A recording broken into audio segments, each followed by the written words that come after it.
What is good, everyone out there in the NBA sports world today and this week, of course, and everything else? I can't deny it. When our intro plays and it's in my earphones and it's loud, I get excited. And I tell you what, I watch their show quite a bit on YouTube later on throughout the days, throughout the week, honestly, and just kind of listen to what we say and hold us accountable on some things, or myself at least. And the other day I was turning it on and it had an intro for, I think, our pizza that we talked about the other day. And the intro started playing. I wasn't paying attention. I looked over at my oldest daughter sitting there dancing away to it. I was like, yeah, girl, you feeling it too? All right. As it went off, she said, hey, Daddy, play it again. Absolutely. Yeah. So I don't know if you guys get as pumped as I do when that comes on, but I absolutely love it. You guys doing all right today? Doing fantastic, man. I know my brother CJ, whenever the Knicks get the dub, he likes to talk about orange and blue skies, but we're gonna switch it up a little bit. It's blue and yellow skies today, baby. Blue and yellow skies. We're off to the next round. We're off to the next round. We got to go up against the purple and gold. It's good times, man. Yeah, I'm feeling good, man. I'm feeling good. I know squad took the L tonight, but I'll be this afternoon. But I'm feeling good. Feeling good all as well. Let's have some dinner with the fam. So, Who'd you guys lose to today? Didn't even watch the game, bro.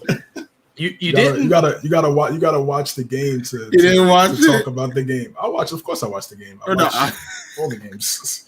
No, I watched the game, bro. Did I watch it? I didn't get to watch all of it, but I did get to watch most. Well, I won't even say most of it. I got to watch some of it. CJ coming at me on that. Ouch, that hurts. I'm saying, man. It's Michael versus CJ for the next possible 6 more games. Well, it looked today, possibly 3 more games. Oh, come on, man. I'm staying humble, bro. So we're gonna see in a couple weeks, man.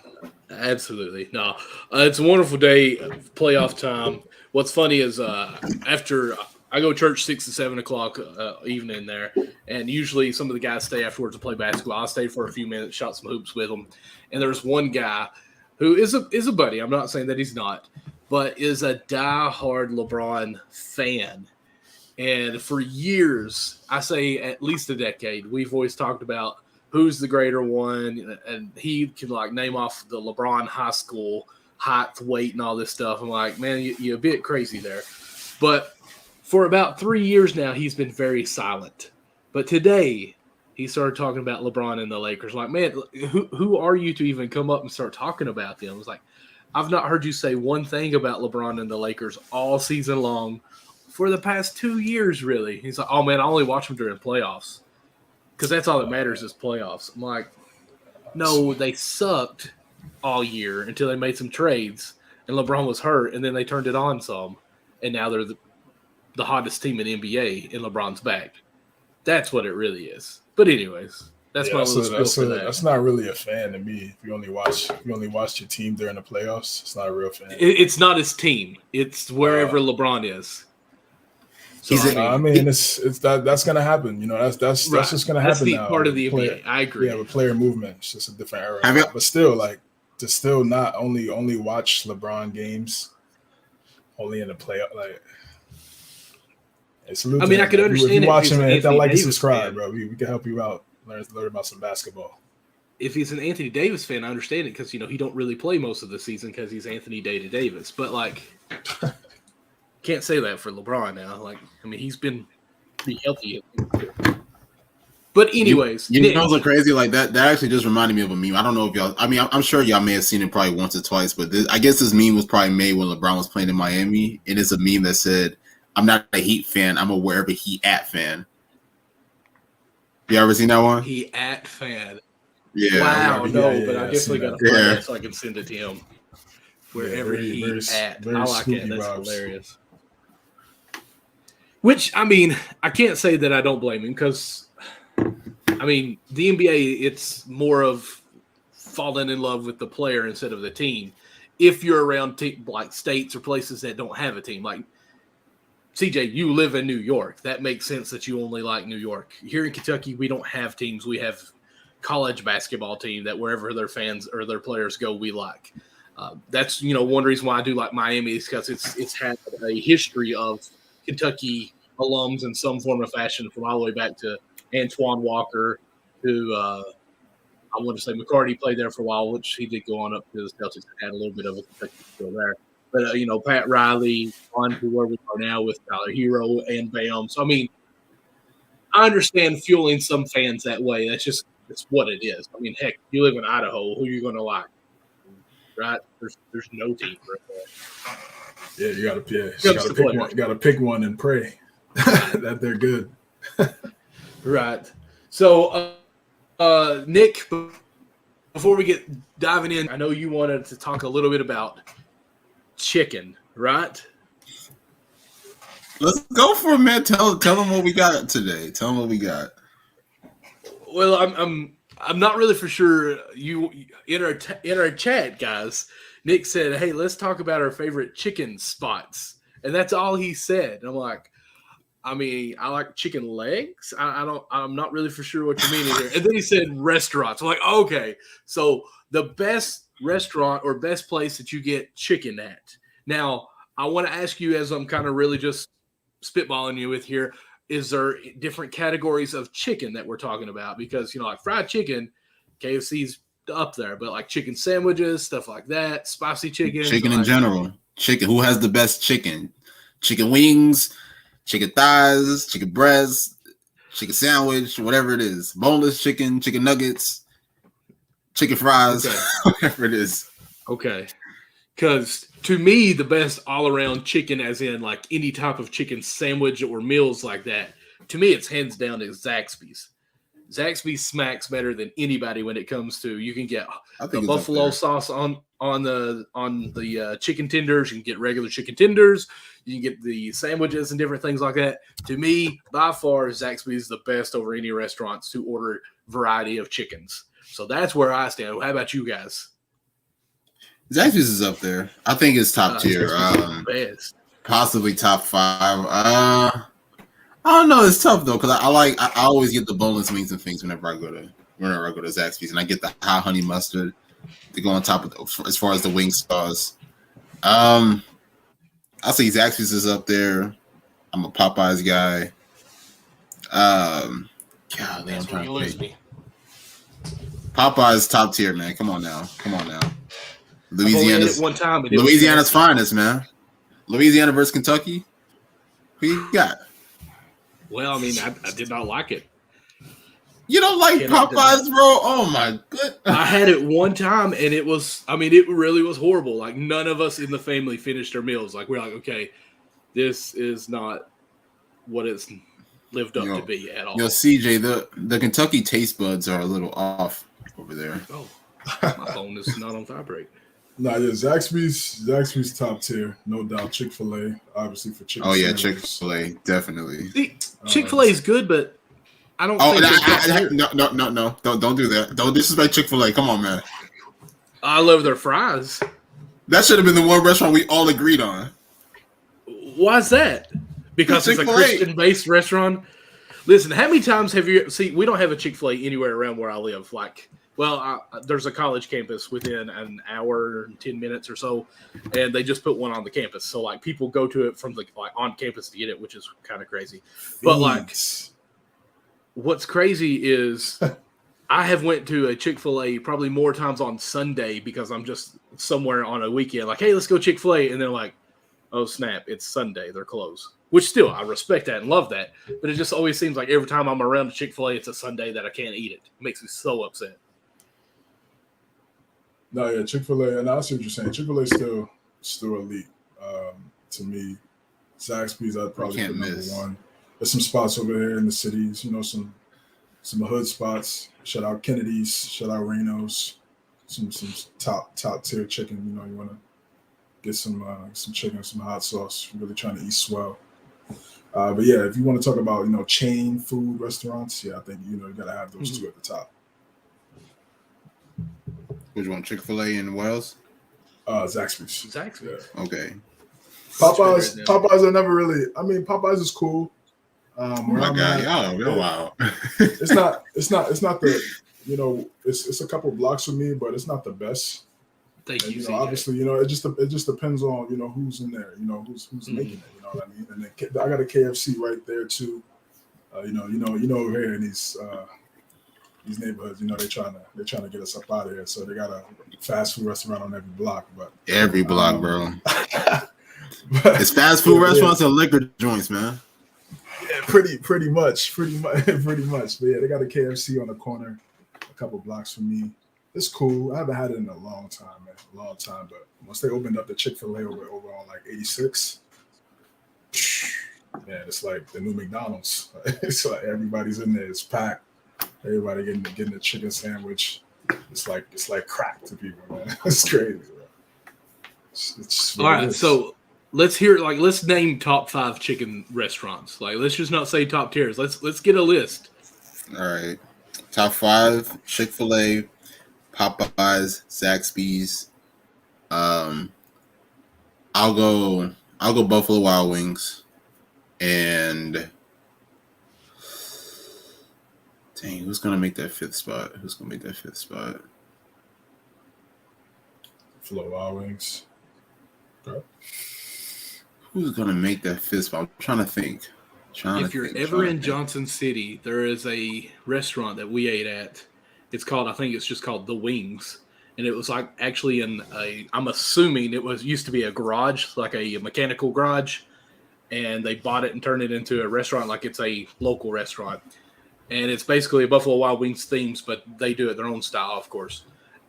It was by far better than any Buffalo Wild Wings I ever ate at. But the reason why I said it's like an auto mechanic shop, like they had the garage doors and stuff. Like when it was warm, they would open up the garage doors and let you just eat from inside. It was really cool atmosphere. I thought that was probably one of the coolest looking restaurants for a sports wings spot. Yeah. There's a spot over here, Blue Smoke.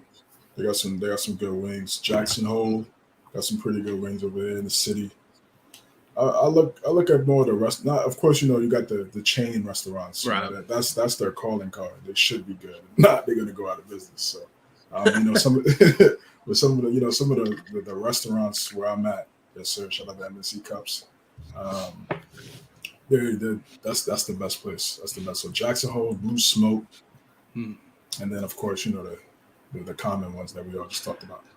I'm gonna say a place, and I don't even know if they have chicken wings or anything or any type of chickens. Have y'all ever ate at what is it, Dave & Buster's? I've never ate at one. They have wings. I've been at Dave & Buster's. Yeah, is they it have any wings good? Because like, I don't go there. I don't. I mean, I haven't been there in a long time, so I can't even say I remember what their food tastes like in general. Gotcha. It's been a minute. I haven't been there in a while. They always have commercials, so I mean, like, I feel bad that I've never ate at one, but like, but there was. It looks really fun. Where I was at, they had a Dave & Buster's. It's a Dave & Buster's there now. But I don't know if y'all heard this. It used to be around all over. ESPN Zone. Have you been to that? No. Yeah, it was like ESPN Zone. Like it was kind of like similar to what you were talking about, like a sports bar, but they had like you could play. It was like Dave & Buster's, but like ESPN ran, and it was fire. They had swell eats. Listen, my dream is to open up a restaurant and have it just sports themed everywhere. I mean, it's basically Buffalo Wild Wings. But my wife and I talk to her all the time about this, and I actually want it broken down to where it's like in 4 sections. And if somebody goes out there and does this, like, give me some money. I apologize for sharing my thoughts here, but I want 1/4 of it to be a half court set, like free throw line and in. Basically, that's the floor where the tables are taped off and everything. And I want a basketball goal where the backboard is a big screen TV, but there's like a hoop and everything there. Like, I think that would be pretty, as you guys say, fire. And then I want a like an AstroTurf for like a football field and have goalposts where a big screen would be at. And I thought baseball, just do like the diamond. I don't know how you would do a TV there. Just put one up, no big deal. Like a fake batting cage. Oh, yeah, like a backstop banner. And then for my VIP section, I want an octagon. Like, actually have a 6-foot cage up octagon where people would sit and eat and just have TVs around there. Like, I think that would be awesome. Bro, trying to have somebody sweat and eat swell at the same time. trying to get a No, workout. no and some good exercise. eats. Just that's your location for the VIP. Like that's where you're going to go for. You're just chilling in the octagon. Oh, okay, I see what you're saying. Yeah. All right, No. gotcha. Just that be like the area, the themed, I guess, if you will. Okay. Oh, that's the decor. Got it. Okay. Yeah, That sounds pretty weird. A pay-per-view. You're special. You're in the VIP. Hey man, listen. In due time, you get your bread up as soon as we get this thing going. Oh, This MNC money from the kick in, y'all. It's for the kick in. Right. YouTube, where the check at? Meat lovers and cheese. Pause. MNC. That's what we said last week when we talked pizza. MNC. I said MNC restaurants or something. Somebody said meatballs and cheese pizza. Come on now. Who said that? MNC Hoops. Look at that. Wow. I didn't say that. Shout out to the Cubs, man. No, I didn't say These that. are coming very, very soon. Subscribe to us there. on YouTube. All you got to do is ask for one, and we can get you one. Yes, sir. Yeah, this is DM on Twitter or IG. Definitely bless y'all for a nice price. Capitalism. Absolutely. All right. So, real quick recap. We got Zaxby's number 1, correct? Yes. Okay, thanks. We've got Chick-fil-A up there. I'm cool with that as being number 2. We got Buffalo Wild Wings in there. We'll say at 3. I'm not saying in this order, but number 3. Number 4, KFC. You all don't like KFC, but KFC here, it's good. I don't know how you all have. I would hope so. Again, I would definitely hope so. Kentucky Fried, of course. Yeah. And number 5, we got what? Y'all ever had Wingstop? I forgot about Wingstop. Yeah, Wingstop's up there. It does look good, though. I'll tell you Atomic good. Wings. It's an Atomic Wings by me, too. Really good. It's like in the same family. Yeah. We need to start doing videos where we're like at a restaurant testing these food and be like, hey, this is good. Sure, I can do it tomorrow, baby. Trying to do a vlog. Do some vlogs. I can do it. Vlogs. I'd be like, yo, it's Nick Andre. I'm up MNC Hoops. I'm at wherever restaurant. We're going to see what the food like. Well, isn't there a guy from a Barstool that does what, 1 bite pizza or something like that? Like he literally just takes 1 bite and goes on? Yeah, Dave. And he gives it like a 1 out of 10. I don't know. I don't rock a Barstool, so I wouldn't know. I've never watched it, but I've heard people talk about it. Yeah, he did reviews. He should do reviews and stuff. He came to the city. A lot of people was pulling up, but yeah, I'm not a big fan of them either, honestly. Okay. I've not watched too much of them, to be honest with you, because, like MNC Hoops is much better. But maybe one day at my restaurant, I'll be able to have somebody come in and be like, wow, this food here is a masterpiece. Like this decoration is a masterpiece. Since I said the word masterpiece, it just makes me want to go ahead and move on into this, that boom, Steph Curry, what a masterpiece he had today in Game 7. Nick, were you surprised by this? Because, when we did our space on Twitter, shout out Twitter, go follow us on Twitter because we do spaces. Nick had given up on his team big time. Hang on, give me like 5 seconds. I'll be right back. Give me 5 seconds, baby. I'm so glad. I'm so glad you brought that up. Because he was down on his team. Like, and of course he's not here to defend it, but we'll bring it back up. No problem. Like almost want to say he's bandwagon-esque here because he was done bandwagon. With the team. Just because you were done with them, like okay. you said. I ain't gonna lie, we ain't got no hope. Let me explain. All right. First and foremost, 2 games on the road in this series. We only won 9 all year. Put the camera on me, man. It's my time to shine. All right. Let me throw you. Oh man, so shout out to those who joined the spaces on Friday. What? Stay true to their team. I stay true to mine, baby. But one thing I will say, I was emotional on Friday. I was very emotional. We had a very bad Game 5, especially Jordan Poole. Jordan Poole had 6. Game 6. We had a terrible Game 6. That was supposed to be our closeout game. We had a big game in Game 5.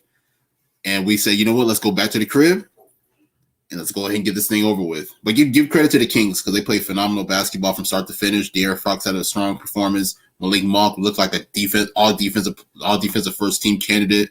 Guarded Jordan Poole and Klay Thompson and these guys. So give these guys credit. They played great basketball. So I was emotional on Friday night. I was like, I don't know how we're going to get it done in Game 7 in a hostile environment in Sacramento. But this is why I was wrong. I need everybody to listen to why I was wrong. I forgot about the light-skinned wonder on this team. I forgot what he was capable of. I forgot this guy scored 43 points in a Game 4 last year in the NBA Finals when we were down 2-1. I forgot this man has had so many moments. I can't believe I doubted this man. I doubted this man when I should have known better. I should have known better. So Saturday, I had time to think, and I was like, you know what? I forgot. And Wardell, Steph, and Curry, I trust. And I kept saying that, even shout out to Kev. He's a big fan of the show. He was even talking to me. He was like, man, I shouldn't have more confidence in your team than you do. And I was like, you know what? You're right, bro. You're right. You are definitely right. So this Sunday I woke up and I was like, this is going to be a good day. It's going to be a really good day for us. Man. Steph answered the call. He answered the call. Game 7, do or die on the road. 50? 20 for what? 38? 20 or 38 shooting, 8 rebounds, 6 assists. You can't ask for a better game. The only player to ever score 50 in a Game 7. The only player in NBA history to ever score 50 in a Game 7. Man, he answered the call at the right time. Give credit to other guys as well. I think we had a really great all-around game, especially in the second half where we really turned things up. Sacramento has some momentum in the first half, but I think once the second half began, that's when we started really getting together and just, rallying the team. But kudos to this team, man. Now we got the Lakers, and they're playing great basketball. We saw what they did in Game 6 against Memphis, a 40-piece. Shout out Dylan Brooks. but man, I'm excited, man. Now we're moving on, and let's see if we can keep this thing going. Real quick, just going to bring in Robbie's comments so everybody knows what's going on, because I know on Facebook you can at least see them. So I just shared, calling them out like that, I just shared our live on my own personal Facebook page, and I said, come on, Robbie, come defend your king, because, this is the guy I was talking to y'all earlier about saying LeBron's great, and then hadn't heard of him for basically 5 years, and then now all of a sudden he's talking LeBron again. But let's just want to bring those comments and let some background of what's going on there as we continue to talk about Steph's masterpiece. So 50 points, like you said. I mean, really, you even said in Game 6 the Warriors need to get Curry help. This series was really led by Curry and no one else but Curry, wasn't it? As far as the Warriors, Fox had a great month, great on that. But I also want to ask you, and I know we'll get in. I think we get in. We're going to get in this game a little bit more, aren't we? Or is this our only talk about it? This is our only talk about the game, man. Okay. I was looking at our banners there. No, it's really just an accumulation. I mean, we can talk about the Kings and obviously the Warriors advancing. It's kind of all one thing. Looney, I feel like he doesn't get as much credit from this series as Looney is. I'm sorry, Looney. Looney is one of the best rebounders in the NBA. I said Looney by mistakes. It's Looney. Sorry. Looney? Yeah, I said Looney. I forgot the L. But y'all didn't have any L's today. Looney. Kevon Looney is one of the best rebounders in the NBA today. What was it? Did he get 20 rebounds in this series? I think it was 3 games with 20 rebounds, and I think he, Wilt Chamberlain, and someone else is the only person to do that. I heard on NBA.com, I guess it is. It was radio, XM radio, so this guy was talking about it. But, his defense against Sabonis, because Sabonis was nothing in this series, really. He disappeared. And then Looney was the defense. The reason why Looney with 20 rebounds in at least Game 7. He lacks height, but he makes up for it with his hustle. I mean, he's got size and height really compared to who he was playing with. But at the center position, he's not the same size as a lot of guys. He made Sabonis look like he was a baby. Well, that's a bonus. Sure did. So, I mean, going to the stats to figure out, make sure I didn't lie to you, because I think he did get 20. Yeah, 11 points and 21 rebounds tonight. 4 or 5 shooting, which, I mean, he's not shooting too far. 3 of 5 free throws from NBA. That's always great. And a plus-minus of 25, which some people don't care too much about that stat anyways. Looney was, I want to say, the second best on the team tonight, or in this series. Hey, I'm gonna say this right here. Anthony Davis, if you watch, you better be ready. You better be ready.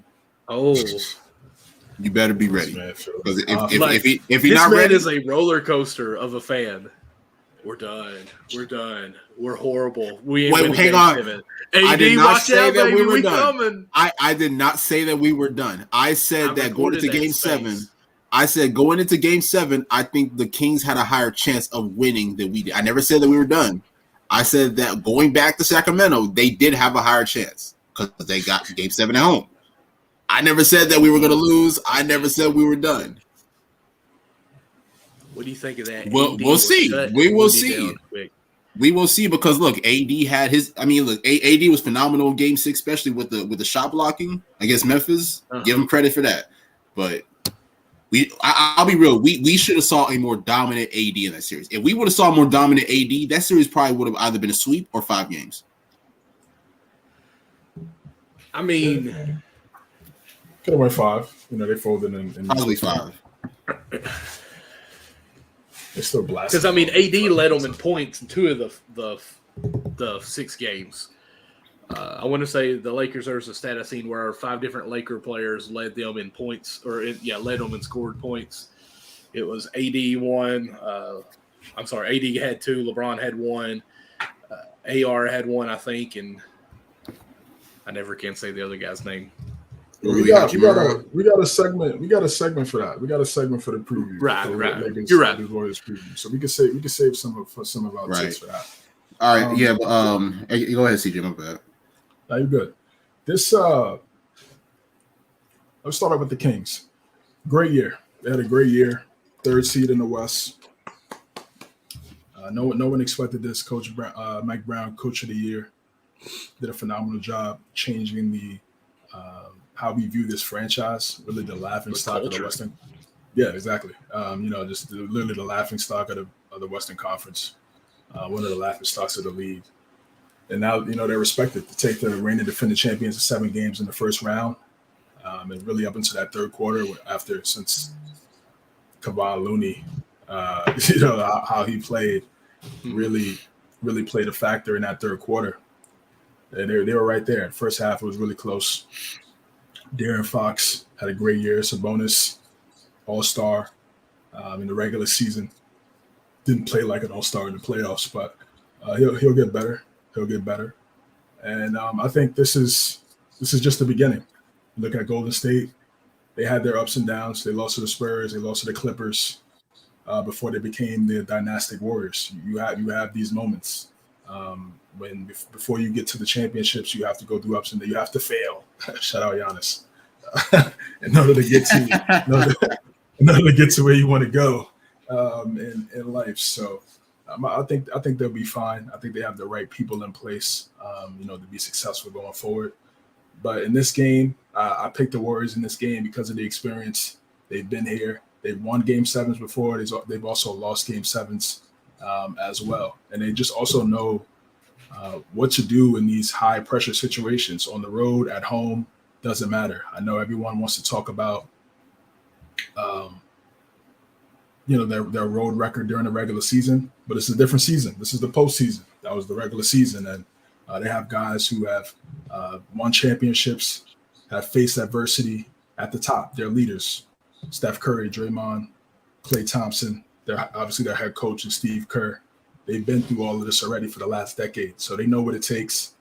They can always go back to that memory bank of times where they had obstacles and they overcame it or they failed. And tonight wasn't that time where they failed. And Steph Curry had a phenomenal performance, just off the dribble, off the ball, running around.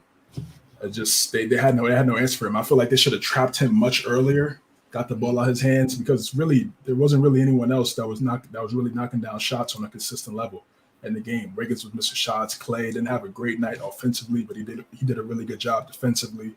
Draymond, we know he's not an elite floor spacer. Jordan Poole didn't have a great series, and Gary Payton II isn't a great floor spacer. So it was really just on Curry to do everything in terms from a scoring standpoint. And that's exactly what he did. To me, Now, he's in my top 10 all time. I was about to ask, question. What about point guard? Because I know you kind of put some stuff out there on social media. Second all time behind Magic. What about you, CJ? Yeah, right now, I mean, I'm gonna put him 1, bro. I mean, I know after the finals last year, I said he might need 1 more to tie Magic to put him in that category. I don't think it's really recency bias either. After this game, I just feel like what he's been able to do in these last 10 years, go to the finals 6 times, win 4 championships. I'll be right back. I hear one of my kids crying or something. I'll be right back. You two keep it going. Go ahead, bro. Go to the finals 6 times, win 4 during those 6 trips. He's just elite. He's just elite, man. And I know he's not your traditional, what you look for from a point guard, you know, the old school traditional way of how we view point guards, pass first guys, set everybody else up. But the way he plays sets everybody else up. His ability to space the floor creates open shots for the rest of his teammates, creates open shots for draw the defense with or without the ball, which leads to other guys being open. Exactly. And, you know, he doesn't have to dribble the air out the basketball all the time, even though he can do that if he wants to. I think you have a great playmaker in Draymond. And also you look at the intangibles, the leadership, regardless of bringing in KD, that Draymond situation at the start of the season, KD leaving, all these different types of stories and the narratives that have happened during this last decade. And he's been the constant. He's been the guy at the top that's held everything down. They had that year where Curry got hurt with the hand. Clay was still out during that bubble year. And then they went to the bubble. They lost to the Grizzlies and they came back. So it was they had some ups and downs throughout this decade run. And now here we are. They're about to match up with the Lakers. And then we're going to dive into that a little bit more later on in the show. But man, he was just on fire. I mean, and also I think we underrate his ability to get to the basket with the scoop layups, easily, the floaters. I think everybody's just so enamored with the 3-point ball, and we forget about how the ability to find openings.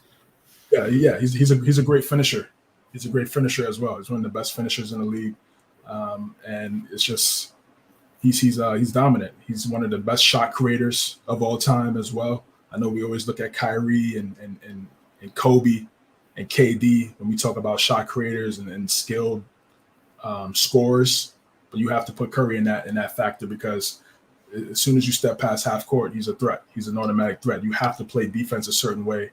It just creates so much spacing for everyone else, and we saw that tonight. He didn't let his team down. He understood the assignment. He knew, like, if we were going to lose, I'm not going to go out and only take 15 shots. He took 38 shots, got 50 points, and he made it happen, man. 8 rebounds, 6 assists, like you talked about earlier. Just a phenomenal game from Steph, man, and he's moving on to the next round. So the champions still have an opportunity to repeat, and I think going into the second round against the Lakers, it should be a fun one. Definitely, 100%. Well, first and foremost, I put out a tweet about a few hours, or probably literally right after the game, giving credit to Sacramento. This was a really great year.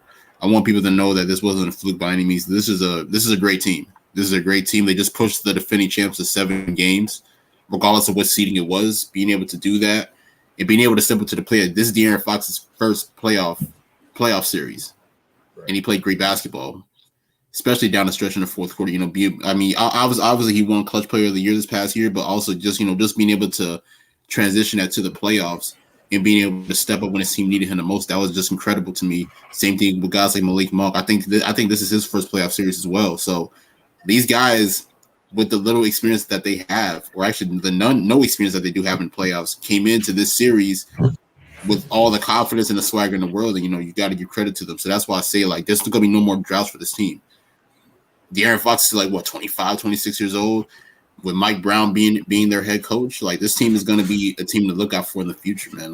They're up there with teams like Memphis and possibly New Orleans and OKC, as far as the young teams that are on the rise. So give credit to Sacramento. This is a great series, and I'm excited for the future. Now, as far as, go ahead, CJ, my bad. Yeah, 2 more things for me from this game and from the series overall. Sacramento side, they're missing a wing player. They're missing a wing. Harrison Barnes, Kevin Huerter, they're good regular season players.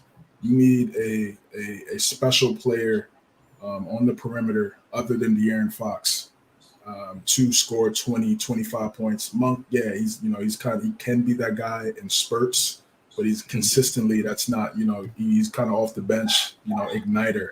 He could do things like that for your squad, but they need a wing player, man. Like, it could be Keegan Murray. It's his rookie season, and he's already in the playoffs. So he could develop and grow and become that wing guy for them. I think that's the best case scenario. But even with that, I think they could still use another guy. As Harrison Barnes gets older, they could use another player like that. And for Sabonis, I think he's also a regular season player. You could look at the matchup, and this might have been a bad matchup for him, but what other matchup? This is the best matchup you're going to get. This is the reigning defending champion. So you're going up against. He's not going to be any better against AD. Right? Exactly. So the way he played, they kind of just sagged off him and let him shoot those little mid-range free throw shots, and he wasn't making them. He was getting bodied by Kevon Looney all series. Just outmanned him. His physicality, Kevon Looney. It just goes right into my second point. Kevon Looney's effort, his ability to be a star in his role is really something that doesn't get talked about enough, especially on these sports shows. I know they love to glorify the stars and the superstars, but when you think about a team, you think about sacrifice, and he's someone that, Nick and I had talked about it in this space. He had a great highlight tape. Pretty sure he did scored a lot of points in college, but understanding, I'm not going to be able to do that on this team. So how else can I make an impact? And we saw that in the finals last year with his ability to get offensive rebounds, and he's just doing it again this year. So multiple 20 rebound games, multiple double-digit offensive rebounds in those 20 rebound games, just at 6'9", just completely out physical Sabonis. Sabonis is a guy that's known for getting rebounds too.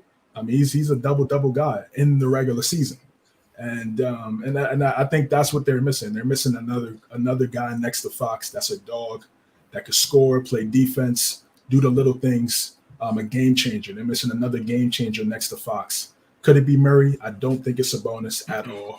I don't think he's that guy, because moving forward, you're going to see AD, you're going to see Jokic, and he's going to get outplayed by those guys every single year. Now he just got outplayed by Kevon Looney, who's not a superstar at that position, but he's excellent at what he does. So just imagine if he was to go up against one of those top tier guys at that position.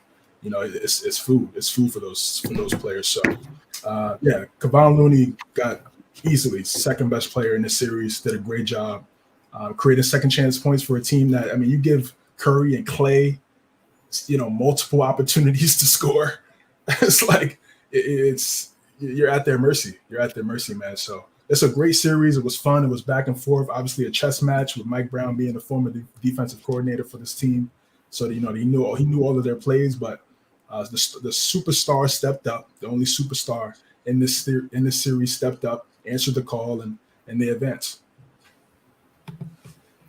So let me ask you this real quick. Do y'all think that, with the great season that Sacramento had, do y'all think that they could possibly get a wing in free agency?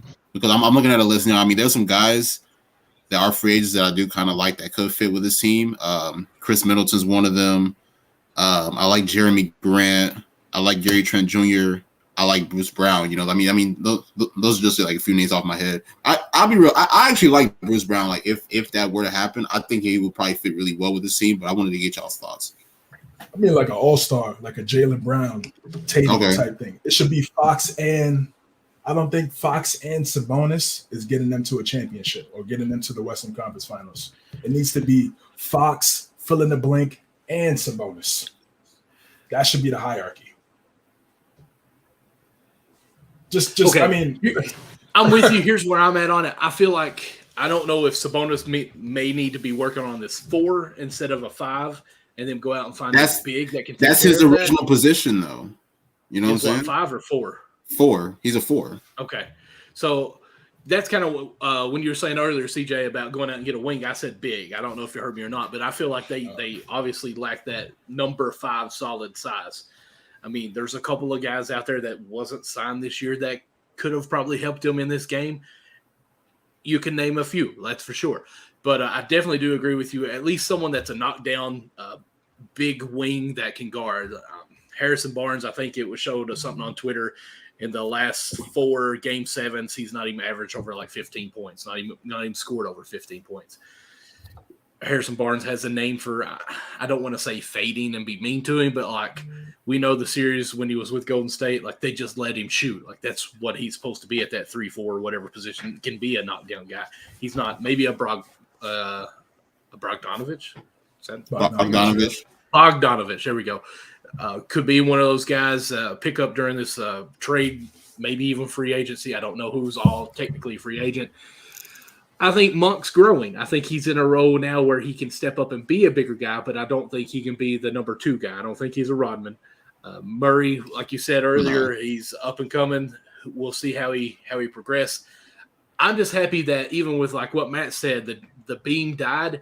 The Sacramento Kings are relevant across the country now because of the series and what they've done all year long. No one knew what this beam was. So I think that they can be a landing spot because people like Brown as a coach, defending coach of the year for next year. Fox, Mr. Clutch of the year. I think that they can make some noise when it comes to free agent this offseason.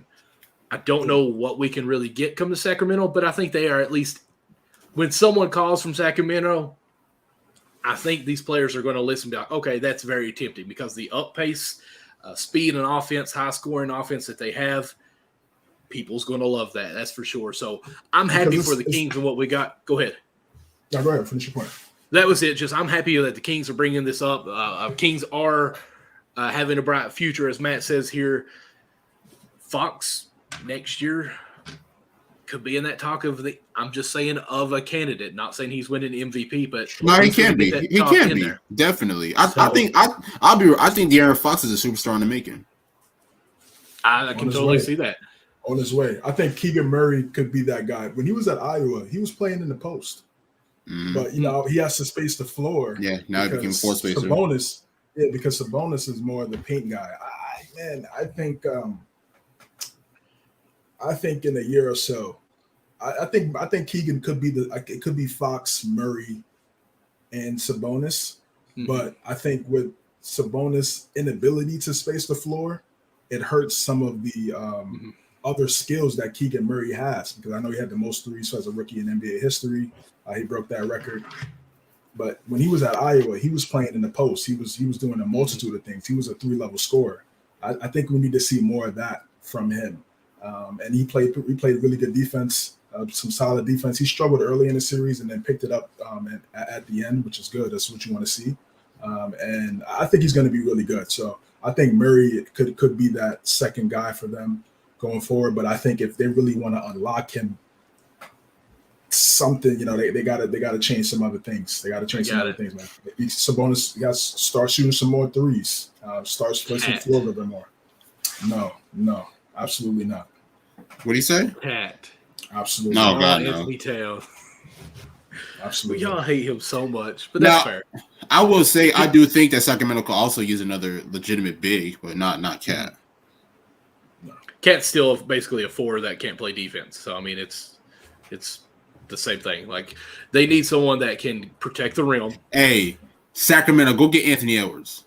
Go get that man. I mean that's never gonna happen. Go get that man. Find a way to get him. Sacramento, go back out there and sign Cousins to be that 5 that you all need. And I mean, hopefully he can get a few. You talk about an all-star wing. Anthony Edwards is on his way as an all-star or if he is an all-star caliber player. I mean, you're right. But they're not going to trade Anthony Edwards. The Minnesota's not going to give like their whole future and present after they just gave up 5 picks for somebody. If they can do it for Gobert, do it for Ant-Man. So you build around Cat and Gobert and get rid of Ant-Man? Come on, bro. Put that man in a better position because it's not happening in Minnesota. It's not happening in Minnesota. I agree with that, but it's going to take a couple of years for him before he leaves because he's going to take that max. It's going to be a contract leave. You don't. Yeah, it's going to be a contract trade. You don't leave that type of money on the table. Even though and again, anything can happen. Anything can happen in the NBA. So I don't see I don't see Ant-Man obviously, but I get what you're saying though. They do need that dynamic type guy. Okay, Hopefully it is Keegan Murray. Just theoretically, I'm not as bad as Nick on this, but hear me out. The Nuggets fold and they bounce this round against the Suns. They don't have enough money or something. I'm just theoretically here. Would Aaron Gordon be a possible fit with this team? No. I mean, it's a good piece. No. Is it a game-changing piece? Is it a series-changing piece? I mean, they went 7 games with Golden State, so right. It could be. But where does he fit him though? So what are you gonna do? Are you gonna put Keegan at the 3, and then have Aaron Gordon and Sabonis in your front court? I don't. I mean, I'm saying I don't know if it's it's a good move. It's a lateral move though. Is it a vertical move? I don't think so. That's what I'm saying. They need someone at that wing position that could like if Fox doesn't have it going, like he was in foul trouble tonight, and he wasn't able to really get it together. He hit some good shots, but he couldn't really get into a rhythm. That's what you're about to say, Nick. So let's okay. So let's do this. What if Jordan Poole? No, not Jordan Poole. Absolutely what if not. somehow, some way, Brandon Ingram finds his way out of New Orleans? In Sacramento. I mean, that'd be nice for Sacramento, but I don't think it's going to happen either. I mean, that'd be a great move for Sacramento, but I don't see how that would be smart on New Orleans and knowing Zion's injury concerns. And so now you don't have a second bona fide all-star. But what if he wants out? Guy with injury problems. What if CJ McCollum's there now? Don't forget CJ about McCollum at this point is probably a third, fourth option. Not a guy that can never. He's never going to be a second guy on a championship team. We saw it in 7 years with Lillard. So right, but I mean, if you had a chance to play with either De'Aaron Fox or CJ McCollum, you're going to choose to play with CJ. And no, I was just no shade towards CJ at all. Well, I mean, it's technically, I think the comparison would be Fox and Zion because that's the number ones on both teams. Right, exactly. Yeah. So I would go with Zion if he's healthy and not over De'Aaron right now. I'd have to go with Fox. I mean, Zion's my That's what I'm saying. Yeah, I'm going with Fox. Yeah, availability is the best ability. And, when you average 28 games a season, not 28 points, 28 games, agree. It's tough. It's tough to defend them. And again, like I said, that's my guy, but I stay on the court. Oh, man. I just think how high I was on the Pelicans at the beginning of this year, and it was legit and good. It was legit. Yeah, it was legit. Hey, number 2 in the West. Because y'all both disagree, but y'all both came at me when I said they would be like a 6 seed because y'all were picking them to be like a 2, 3 seed, and I was like, because we were going with healthy. I mean, and look, they're good, but that was it right there. Zion's health. I said I'm concerned with him being healthy. Right. Now look. I didn't pick them to miss the playoffs, but I just didn't have them as high as a 2-3 seed in the West. I'll have them back there next year. Speaking of being surprised by players and teams where they ranked and everything, let's go on over this team that we didn't think would be in the second round here. My guys in game 1 takes it from the Knicks, which again was the better team, really. New York Knicks, but yet Miami finds a way. Scary moment towards the end of the game. Hemi buckets, rolls his ankle, but yet still stays in the game. Then practices on shooting the catch and shoot in the corner. CJ, I know you watched the game because you already called me out saying that I didn't watch it. What's your takes on this first game? How you feel moving forward? What you got? Yeah, I knew it was going to be a battle. Obviously, these teams went up against each other from 97 to 2000. Three out of those 4 times and went to 7 games. So this is going to be an ultimate chess match. It's going to be a battle for sure. I expected that. Didn't expect the sweep. Didn't expect the gentleman's sweep. That's lazy analysis. Knicks had their opportunities to win this one. Just it came down to lack of shot making. The Heat made their shots and the Knicks didn't. I believe they shot like 20-something% from 3 in this game. Miami did a really good job of packing the paint, especially in the second half. Spoelstra made a great adjustment and, kind of creating a wall for Brunson. You talk about creating a wall for Giannis. But they created a similar wall for a 6'2" point guard, and it worked. And the only person that was really able to knock down threes in this game was Toppin. Everybody else just really couldn't get their shot going. I know Grimes just came back off the shoulder contusion, so you didn't expect a lot of minutes from him in game one. But we're definitely. What about RJ? Yeah, RJ he played well early, but in the second half, I felt like he kind of rushed some things. And he's more of a paint player. He has to be able to space the floor. And Miami, they're not going to allow you to just get to the basket at will, like what we saw with the Cleveland Cavaliers. They're built different. Both teams kind of have the same identity. They're not going to let you just go to the paint easily. You have to earn your shots at the 3-point line, and that's what Miami did. It was a great game plan by Coach Spo in the second half. I thought that the first half the Knicks really got what they wanted. He made that key adjustment. Butler did a great job of driving and kicking out to some shooters. Gabe Vincent had a really good game, 25 and 5, some solid defense. Kevin Love got some good rebounds, some outlet passes. That's crazy. Third quarter. Yeah, in that third quarter. So it was a good game. It was a really good game, and I think for the Knicks, they just got to be able to make their shots, man, because they're not just gonna. You can't just get to the paint at will against this team. Everybody's saying.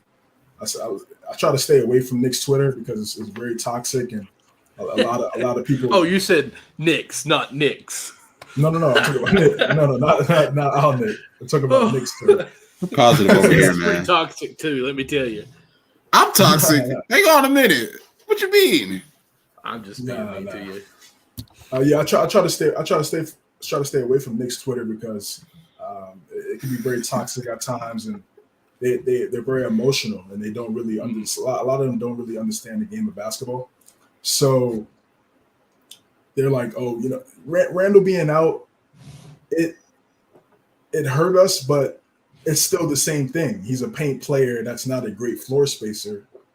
So it might have been even worse with him out there.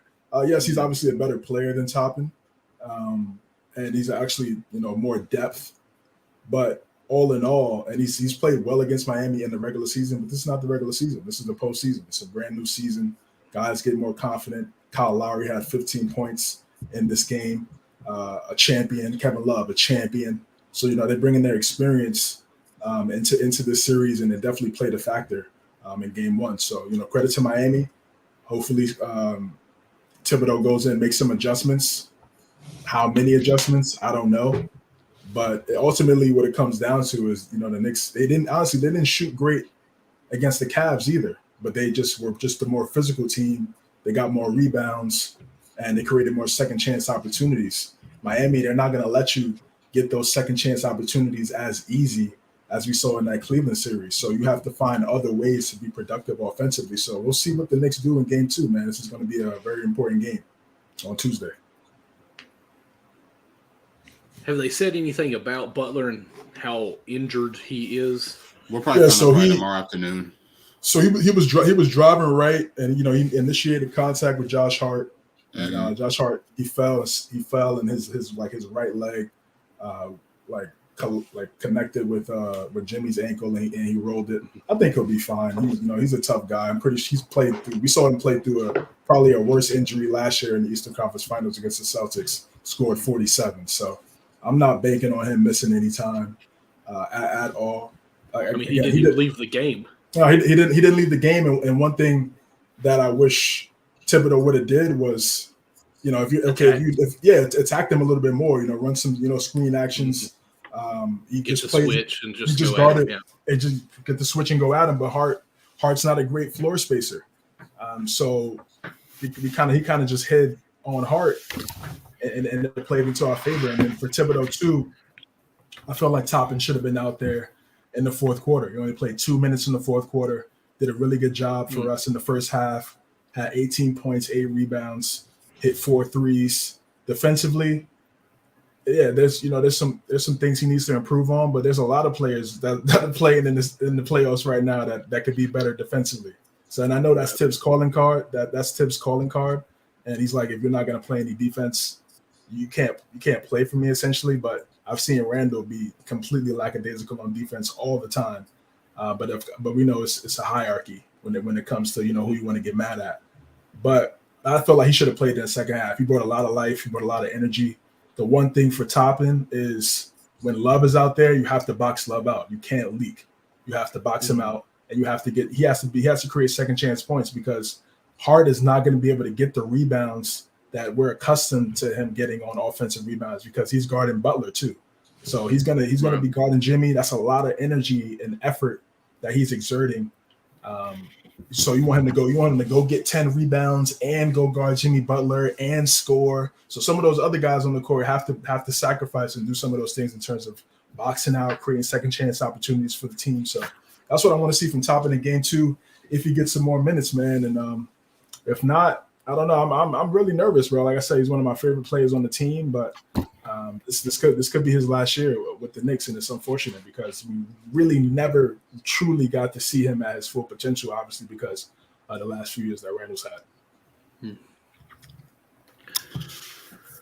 Just looking through the stats, even though I've got other questions going on in my head, let me just go ahead and get this one out while we've talked about it in the past. If Randall makes them worse, which I understand what you're saying, I agree with that. Do you think Randall could be out this year? I mean, the thing with Randall is it's just about how does he want to play? Mm-hmm. I don't want him shooting 8-9 threes a game. That's like right. I don't think that helps our team. I really don't think it does. If he plays more in the post, it's so funny to me because when he was in New Orleans, when he was with the Lakers, he was playing more his back to the basket, a little bit more of a face-up game. But once he developed his shot, I feel like he relied on that too much. And yes, it's helped him get to have some of the best years of his career, no question. We all know the accolades that he's had as a Knick, but I'd like to see him playing a little bit more in the post, man. And we've seen Brunson play off the ball, so that's not a problem. He doesn't necessarily need the basketball in his hands to be productive and impactful. So I think if he's playing more off the ball, it creates another element for our offense. So I think Julie and it could get Bam in some foul trouble, which I think would be a factor because once Bam gets in foul trouble, they have to zone up. They don't have the same type of size in the middle and the same type of rim protection when Bam is not out there. So it's just small adjustments. We'll see if they make these moves. I think Randall, he had a nice workout before the game. I thought he was going to play, but they ruled him out. So I think he'll probably play in game 2 on Tuesday, and we'll see what happens. But ultimately, they have to make shots. That's it's a make or miss league. Right. And, if you're not making shots, you're gonna have a tough time. So my next thing that was in my head: if Randall's out, would he be a good fit for the Kings? I mean, I don't know. I think on a level, yeah. I mean, there's 24 and 10, 24, 10 and 5. On 46, 34, 75 shooting splits. So it's he's a really good player. He's a really good player. But Fox is not a great floor spacer either. In terms of his 3-point percentage, he's around like 31% from 3. And Randall's not a great three-point shooter. I don't see that. I really don't see that working out. I'm not really thinking Randall's not a fast-paced pace player either, so, and that's kind of what the Kings are going to. Is just more up-tempo pace. I mean, I feel like he can play that way. He's extremely athletic. I think that's just Tibbs' offense too. Tibbs likes to slow it down because even when he's at Kentucky, like I think during the March Madness, like there were a couple of games that Kentucky didn't even attempt a 3-point because we had Julius Randle down there, and I think Poythress was another player. Like it was kind of like you were talking about earlier, his back to the goal, like that's where we fed it. And I can't remember who the other guard or big man we was. It might have been Scal Labissiere or whatever. I can't remember, who had a short 15-foot jump shot, and Julius played with his back more to the goal. So he's went away with that, like you said. I don't know. He's more of a bully ball kind of guy, slower pace is why. As I was talking with you, I don't really think it would be a good fit for him to be a King. But no, yeah, I'm not really thinking about training him at this moment. I'm focusing on trying to hopefully win this series. And I just think looking right now, Yeah. What about Lowry? Was we impressed with him? 18 points off the bench.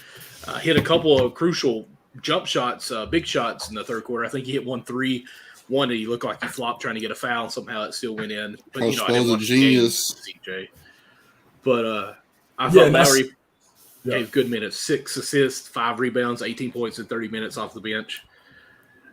Yeah, he played great. Find it somewhere. Yeah, he played great. And when you see players like Lowry, you see players like Love in the regular season, you think, oh, they're done. They're washed. Mm-hmm. And I've definitely had that take because I'm just like, bro, like you're still out there. You're getting 30 minutes. You're getting 30 minutes, and the team, they need you. You're the starting point guard. Now he's coming off the bench. So I think, with him coming off the bench, he's accepting the role, and he's a champion. He knows he has to sacrifice. So I think in the postseason, he's going to step up. He's going to play better. And I think these guys, they're going to want to make shots for Jimmy. They know teams are going to try to load up on Jimmy and make it difficult for him. And people sleep on Jimmy's playmaking. He's a really, really good playmaker. Had 11 assists tonight.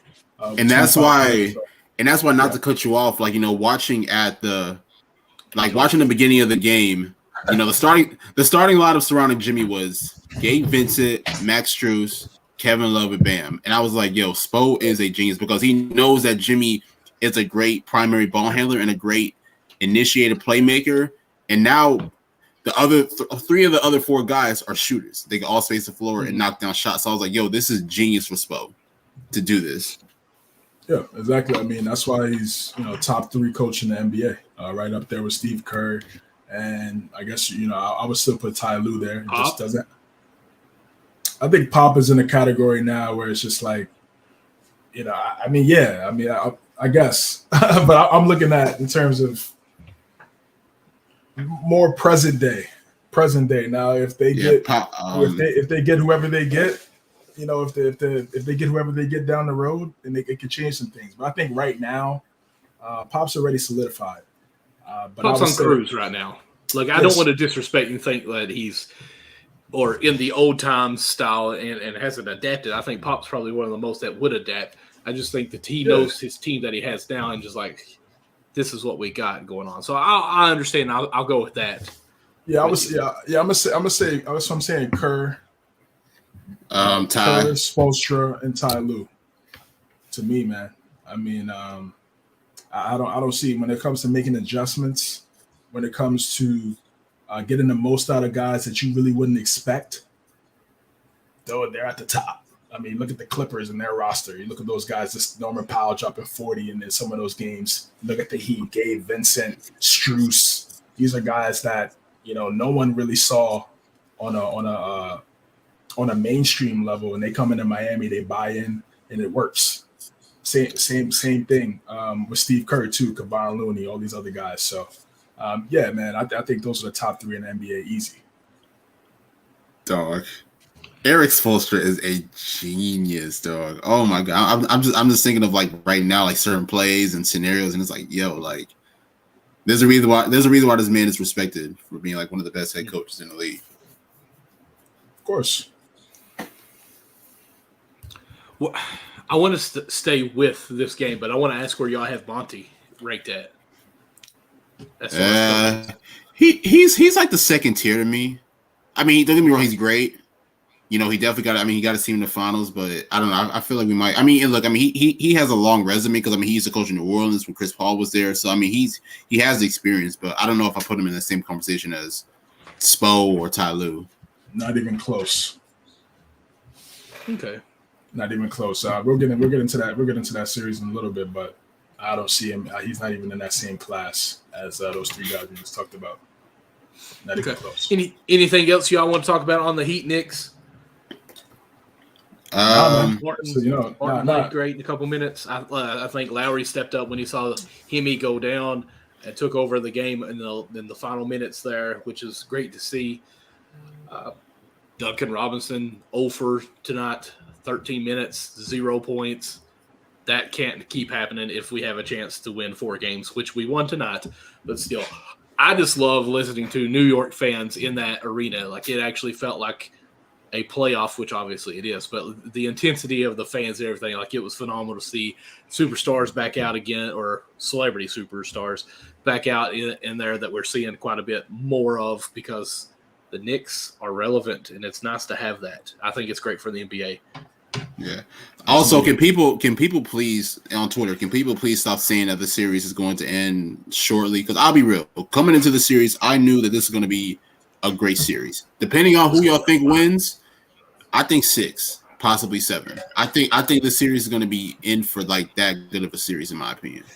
It's Twitter, bro. It's the land of the broken. So it's Twitter. It's like, Nick in the space giving up on his team, and then 5 minutes into the show went and grabbed his hat and like, yeah. Don't act like you don't get emotional, man. Twitter is just I'm a very emotional man. Twitter's for the toxic. Speaking of Twitter, social medias, media in general, let's go ahead and bounce on over to the first round game 6, where we had the Lakers blasted the Grizzlies in game 6. And of course, speaking of media, we had a guy who just totally skipped out yet again. Every time he loses, apparently Brooks can't do media time, and then he's been fined $25,000, which to me is a slap on the wrist. Like, it should be fined more. There should be something bigger on that. But listen, when we watched it live on our space, CJ, I think, said it the best. This is how you close out a game, a series. The Lakers was just dominant the whole time. I think they won by 40, was it? 40. Dylan Brooks said give him 40. That's what they did. Yeah, and really got spanked any way you want to say it. I even finally said that this isn't even entertaining to watch right now, and one of the people that was joining our space said, what? I'm like, no, like it's a blowout. Like, this ain't fun to watch as far as entertainment. Like, this is not a close game. This ain't a Warriors-Kings game going back and forth. Like, this is just flat out a blowout game. Shout out to Ja, I guess. For what? For the rest of the Grizzlies. Rest of the Grizzlies were a no-show. Ja didn't have a good game in game 6 either. He shot 3 for 16. That's not a good game. True. But like, Bane, I don't think scored until almost the third quarter. Maybe late in the second quarter, he hit a 3, I think it was.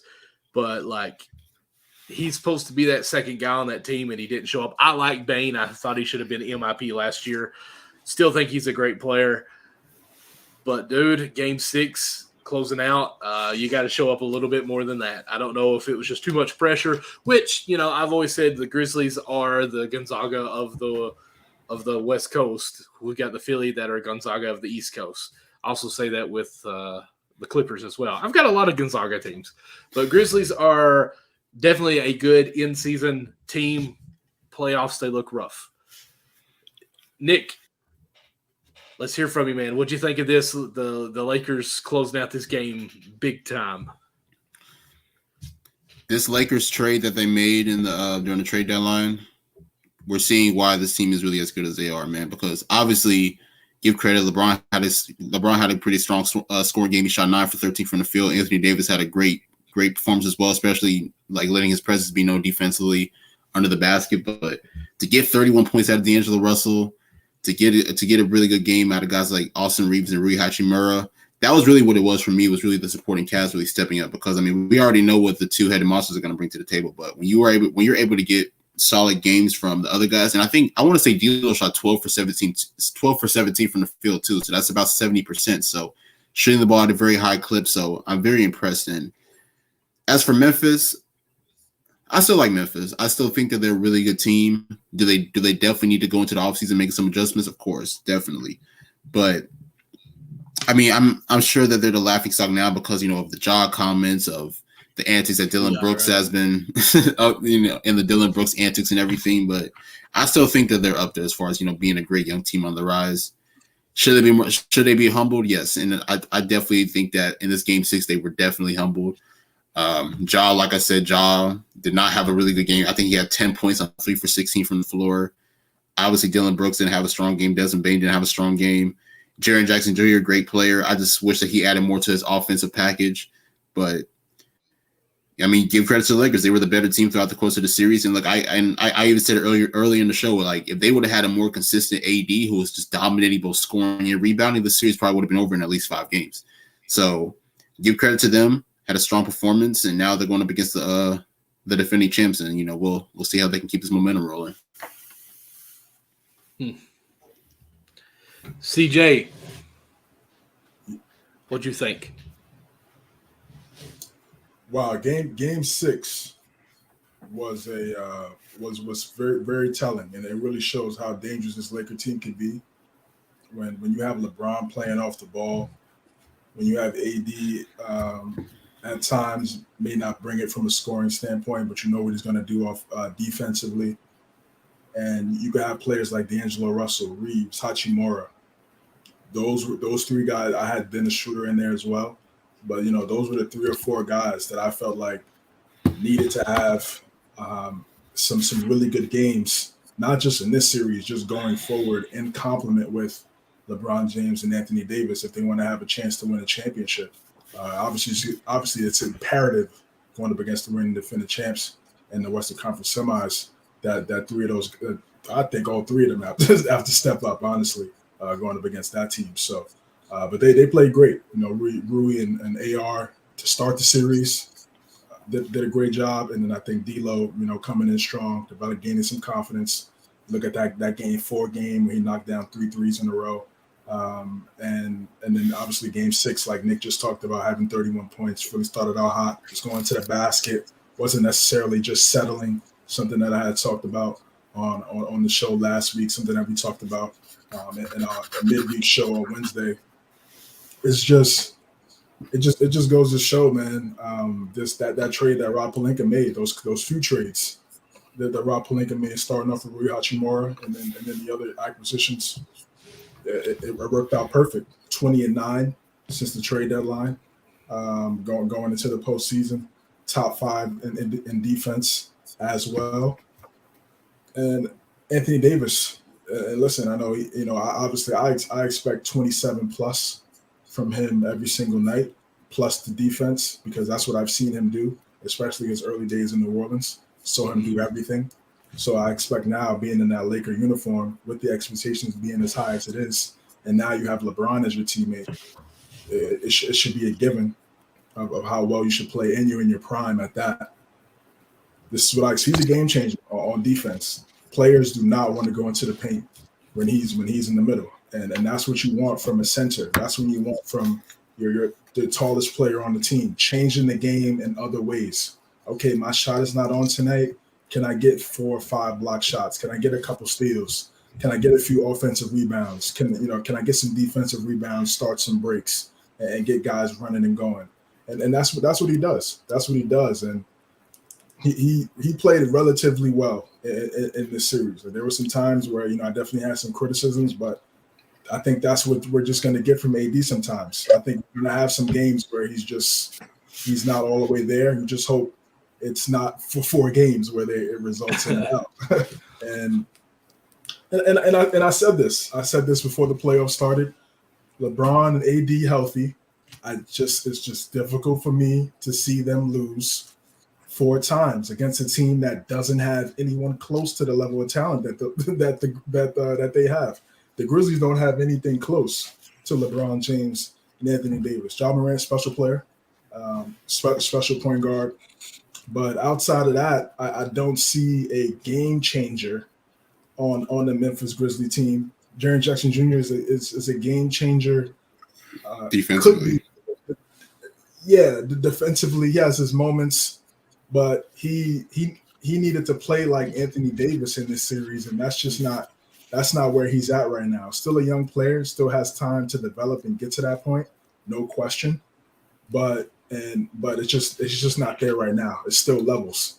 And when I saw people pick the Grizzlies in this series without Clark, without Adams, guys that are bodies in the paint that could potentially get AD in foul trouble with proper boxing out, with proper ways to box out and create some over the backs and things like that, I just knew that they were going to be the more physical team. I knew they were going to be able to get to the paint at will, and that's exactly what happened. And again, with those other guys stepping up, with the role players stepping up for for the Lakers. I knew they were going to get it done in 6. Austin Reeves. I mean, what else? What else can we say? This is a second-year undrafted player. Great. and the way he's playing basketball right now, he has high IQ. His ability to play. His defense is underrated. People don't talk about his defense enough. Maybe in the second series, maybe in the second round when they go up against it, when he's going up against Clay, and we'll see how he plays then. That'll be the ultimate test. I mean, he was running around guarding Bane. It's different, completely different level when you run it around trying to stay in front of Clay and contest his shots. So we'll see he's able to answer the call then. But against Memphis, he did a great job. Hachimura did a great job off the bench. He's a 3-level scorer. He started off being a mid-range guy, and now he has an ability to also stretch the floor and shoot some threes. He can put the ball on the floor and dunk the ball as well and finish. It was perfect moves for the Lakers to save their season. I got to give Rob Pelinka a lot of credit for the acquisitions that he made, man. And for the Grizzlies standpoint, I've said this so many times on the show. I said this on the space. They need a small forward. That's what they need. They're just like I said with Sacramento. I think Sacramento is still more. There's still more questions because Keegan Murray's a rookie. So I'm not going to say, he's never going to be that because he's still so young. But for Memphis, they need that like badly. Dylan Brooks, the unrestricted free agent, I wouldn't bring him back because he can't space the floor, and his defense is okay. It's not as great as other people thought it out to be. And then also with the extra stuff and with him, it's cool to talk trash, but you're not at least face the music when you lose, and that's the thing. And I think that's where he lost a lot of respect from people, because it's one thing to call somebody old and say this and that and talk trash, but when you lose, you don't want to speak to the media. He got fined $25,000 by the league for not doing that. It's just weird. That's just a weird person. That's just not somebody I would want on my team, truthfully. And I don't know. It's a tough offseason for him, man. He did a lot of talking and didn't play well. And he could have put himself in a position to make a lot of money. I don't know what a contract looks like for Dylan Brooks now after this series. So I don't know many contracts in China. I don't know. I think they need to move on from him and actually find a small forward for this team. I think if they could get that small forward, that wing player, that in his jaw, Bane, fill in the blank, Jarrett Jackson Jr. and Steven Adams. That's a good team. And then because they're already going this way, right? Just on based on what we've seen over the last couple of years. So it's just when you go here and you kind of hit a plateau, you just think you got to look at your roster and say, okay, what are we missing? And I think that's what they're missing, man. And I think once they get that, I think they could be true threats in the Western Conference. Who was it that got traded from the Suns this year to the Bridges? Do you think the Nets make any kind of movement and just go ahead and blow it up, or do you think? No, they're gonna build around him. They're gonna build around him and Cameron Johnson and Claxton.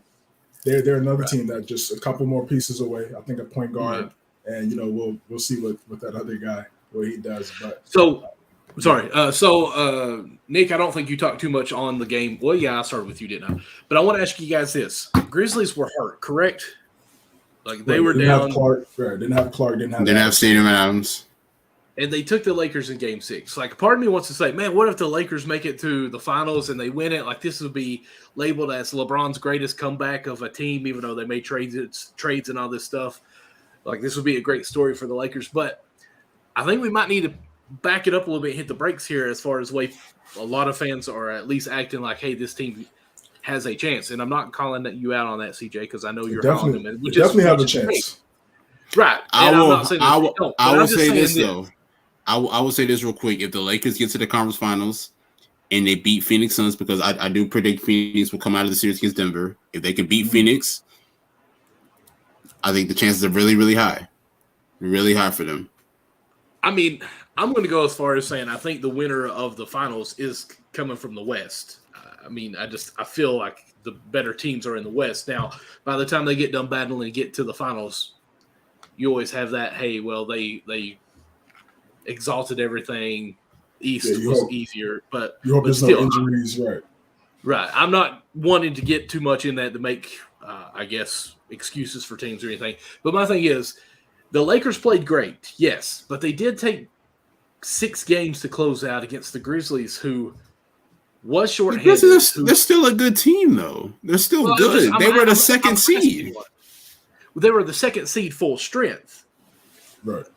We got to remember that. Like, they were the second seed, but all they had was Ja. Let's be honest. Bane is good, but Bane didn't show up very much. Brooks talked his mouth and he was done. In the games that they won, he had his best game. He was great. Right. Yeah. So I guess what I'm asking, like, should we be a little more conservative about this Lakers team? Like, yeah, they had great numbers. They did well. They played. You see what Michael tried to do? Well, I'm asking. I'm trying to look at all odds or all corners here and just kind of see, like, when they go up against Golden State, who went 7 games against the Kings, like, do we expect the Lakers to close out this series in 5? Or are we thinking the Warriors in game 6, 7? I'm just asking. I'm not saying. Like, I think it's a 7-game series. At least 6. You know, we can see what happens, but I say 6. I see that going 7. Conservative, no. You got LeBron James, Anthony Davis on the same team. Absolutely not. Expectations are going to be Western Conference Finals at least.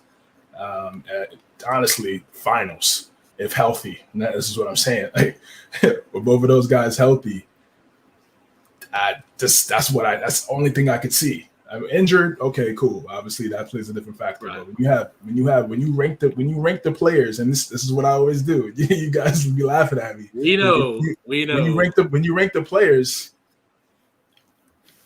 you're already game 6. If he plays like that every game, like it's. I mean, that's what I'm saying. It's a top. If he plays like how he's supposed to play, is the top 5 player in the NBA. But LeBron, to me, is still a top 5 player in the NBA. I don't care how old he is. Yeah, he didn't shoot great. In this series. Yeah, okay. He's still top. I mean, he's top 5 player in the postseason. I mean, it's only. I'm trolling. Curry, Bron. What we talking about today? Is NBA or all time? I mean, I was throwing that all time. In the postseason right now, it's only I'd say Curry, Bron. Like who are the guys that like KD, you would trust like leading the way to the championship? KD. Of course, it's KD, Bron, Steph. Giannis is still up there, even though they did lose in the first round. Yeah, and you can throw Butler in there at 5. Cool.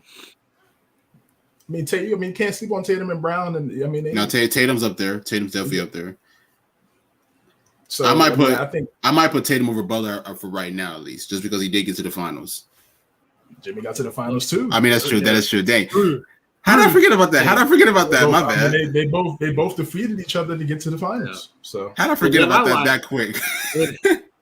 Is that no one mentioned Embiid or anything with Philly? Like, nobody has hope in them. Are we surprised? I mean, I don't trust James Harden in the playoffs. They're about to get smacked by Boston. Let's just be real. They're about to get smacked. Right? Yes. Well, I mean, we're here anyway, since we're kind of talking about that. Let's just go ahead and switch on over there. The Celtics and Sixers preview. I mean, keep going there, Nick. You said they're about to get smacked by the Celtics. Like, how quickly? Because Embiid is not going to play for game 1. We know that now. I'm pretty sure it's 85%. Depending on Embiid's health, if he misses these first 2 games, possibly, I see Boston winning in 5. I see 5 games.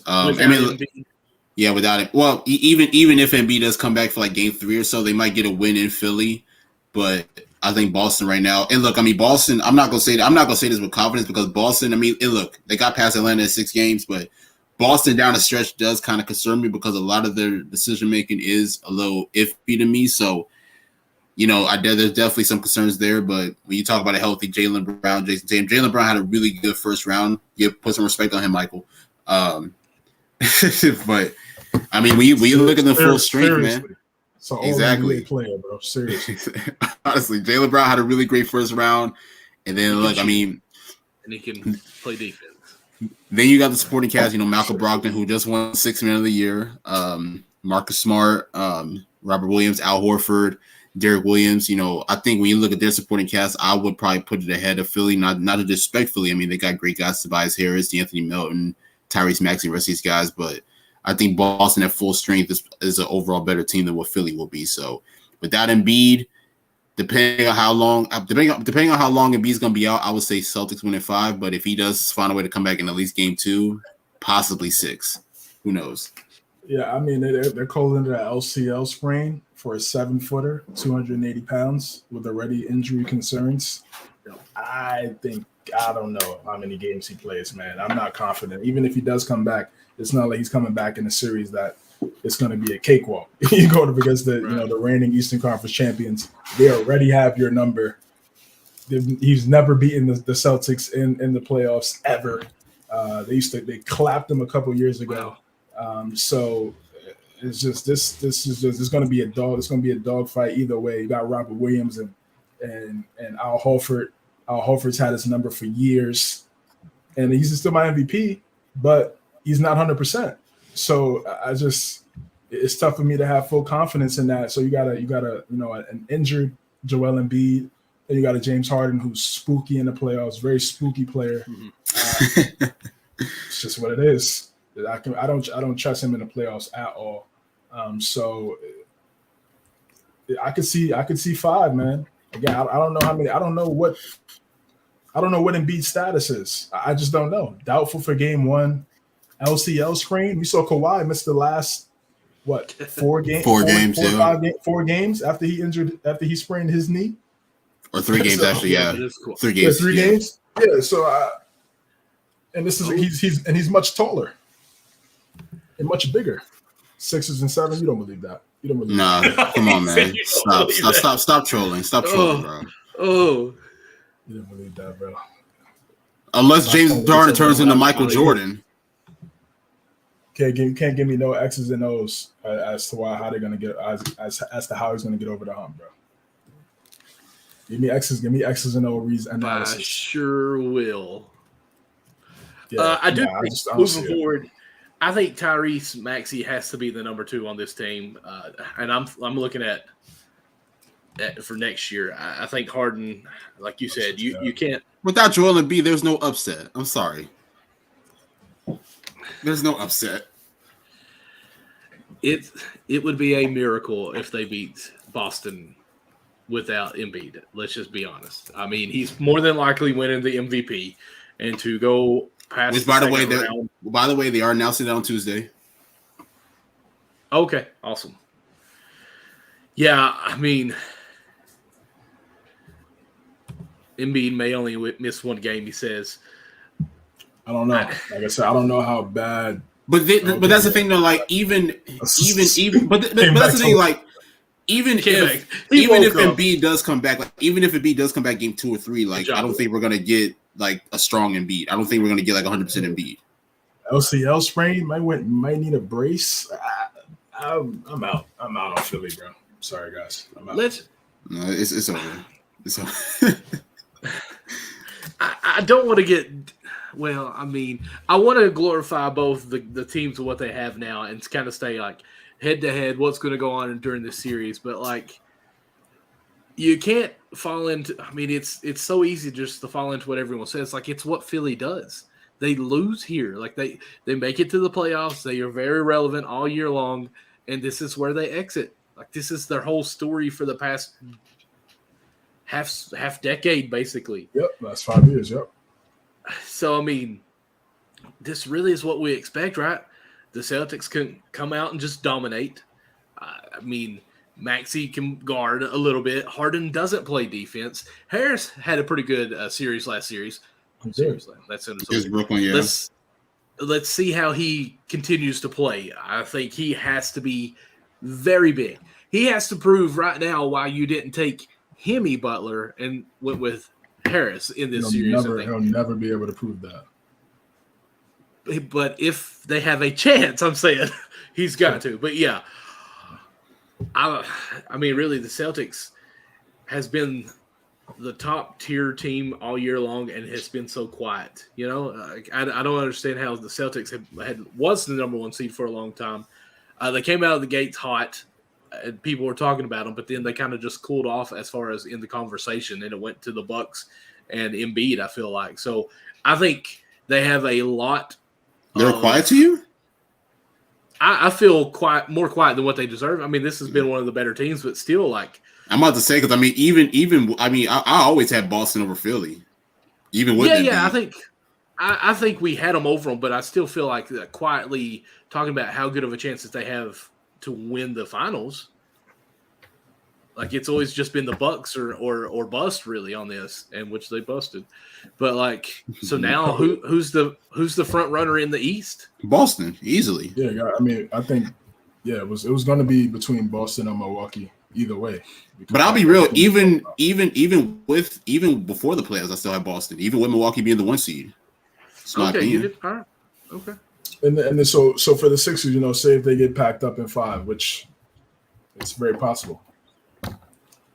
Me personally, I don't re-sign James Harden. I'm not giving James Harden $50 million at 34. At 34 years old, I would use that money to, add some more depth. I know he led the league in assists, and his defenders will make those takes to try to save face. But if he doesn't perform in the playoffs again, I'm good. I know Daryl Morey is his guy. I know that's obviously one of the main reasons why he went there. It's because their relationship in Houston. I get it, but where does he go? If I'm the Sixers, I don't really think that I wouldn't really care. He wants to go back to Houston. I'm saying for him. Oh, for him?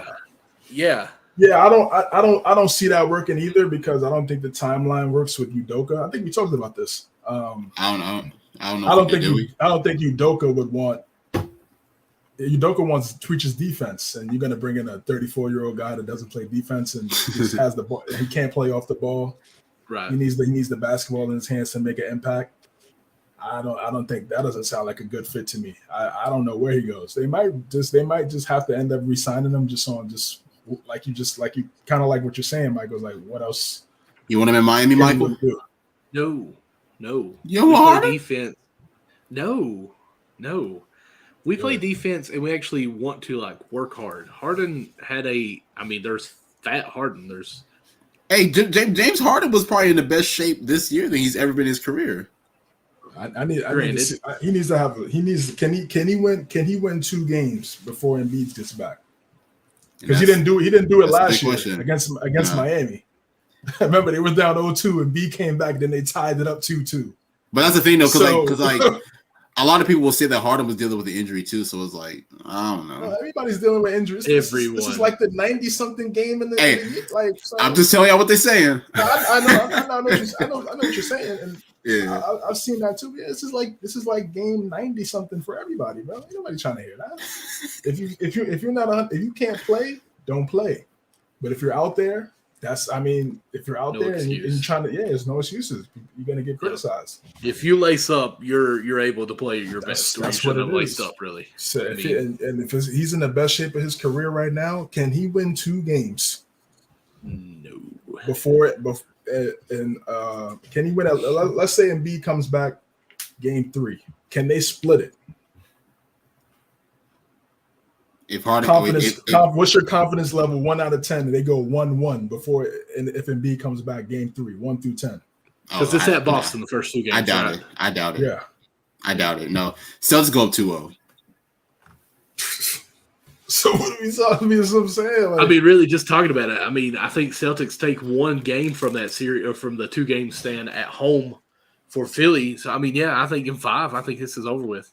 And for Maxey, I think he could play well. But the thing with Maxey is you have Tatum, Brown, Smart, and Derek White. Those are 4 wing defenders. That's a lot to ask for him to go out there and get 20, 28. Just what I'm saying. Like what do we like Harden? Like what's up? Mm-hmm. Prove me wrong.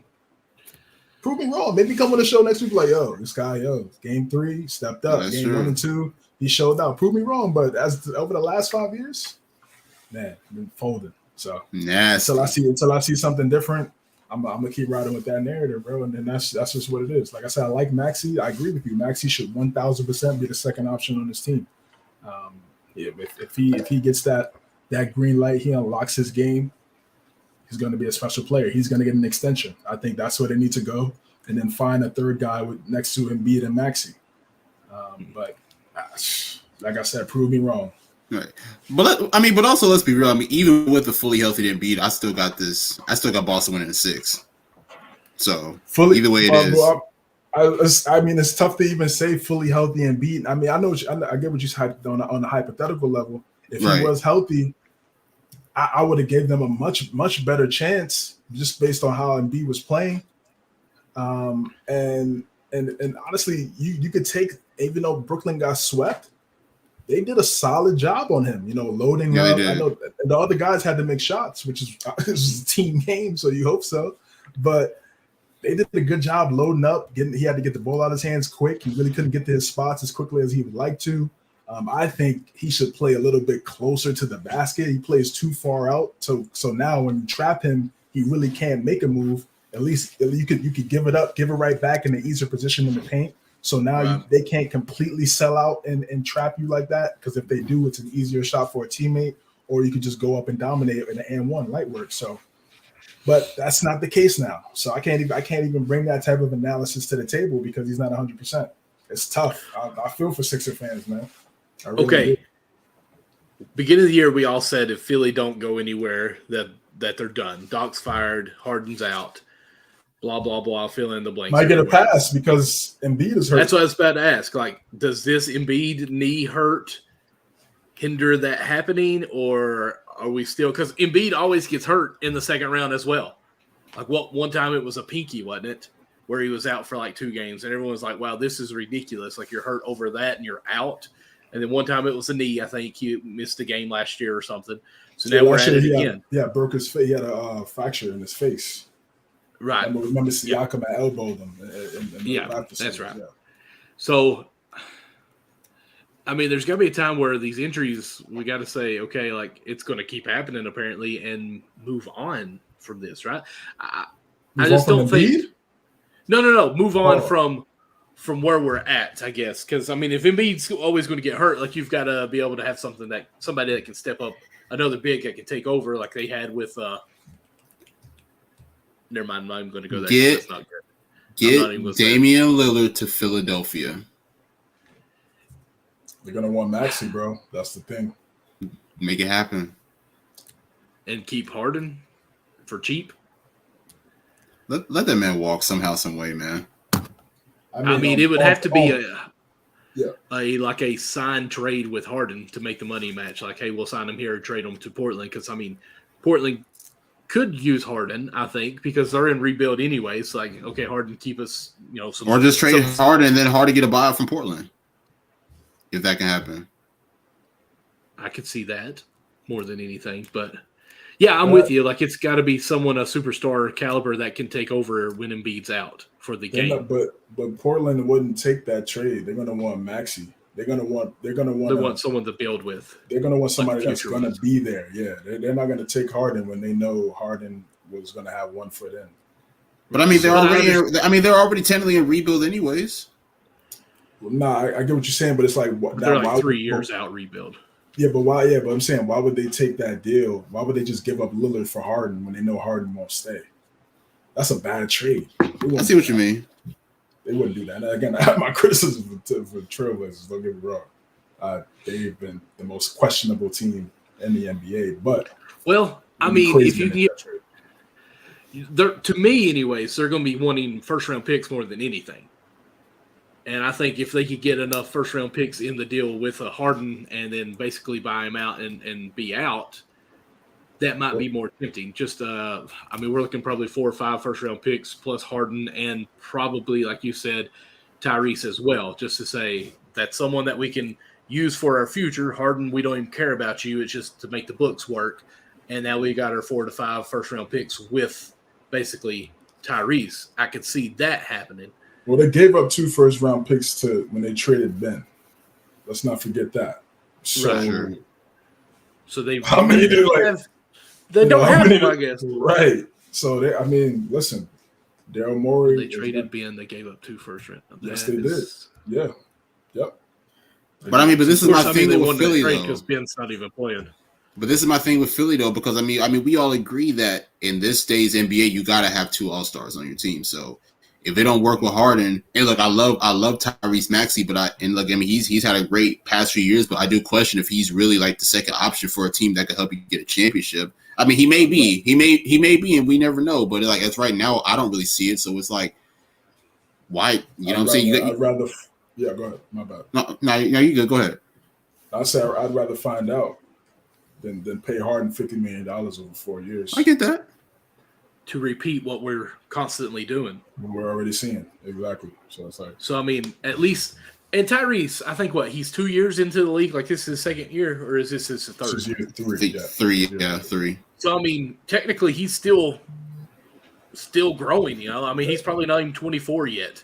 Nope. So, his ceiling is still not been reached at all. Harden is at his ceiling, and it's kind of falling down. I'm not taking anything from him, but that's just Father Time winning on this here. So, I would rather go with Tyrese and say, hey, this is what we can still build with, and we're maxed out with Harden, and we're going. But how long can we wait, though? Because, Embiid's in his prime right now.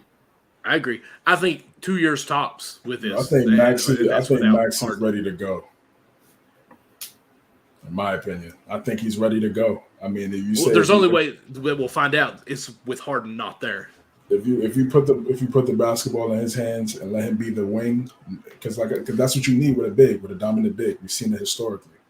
Magic Kareem, Shaq, Kobe, Penny Shaq, Wade Shaq. This is all we've seen. Boom. You have a wing. You got a wing and a dominant big. So, I'd rather see what you got with Maxey. I think he's ready right now, bro. Based on the games we've seen him play in the regular season and in the playoffs. Yeah, that's Kentucky guard. We're gonna get to another Kentucky guard here soon, but he is like, I think he's gonna be a special player, man. I really do. I agree. I really do.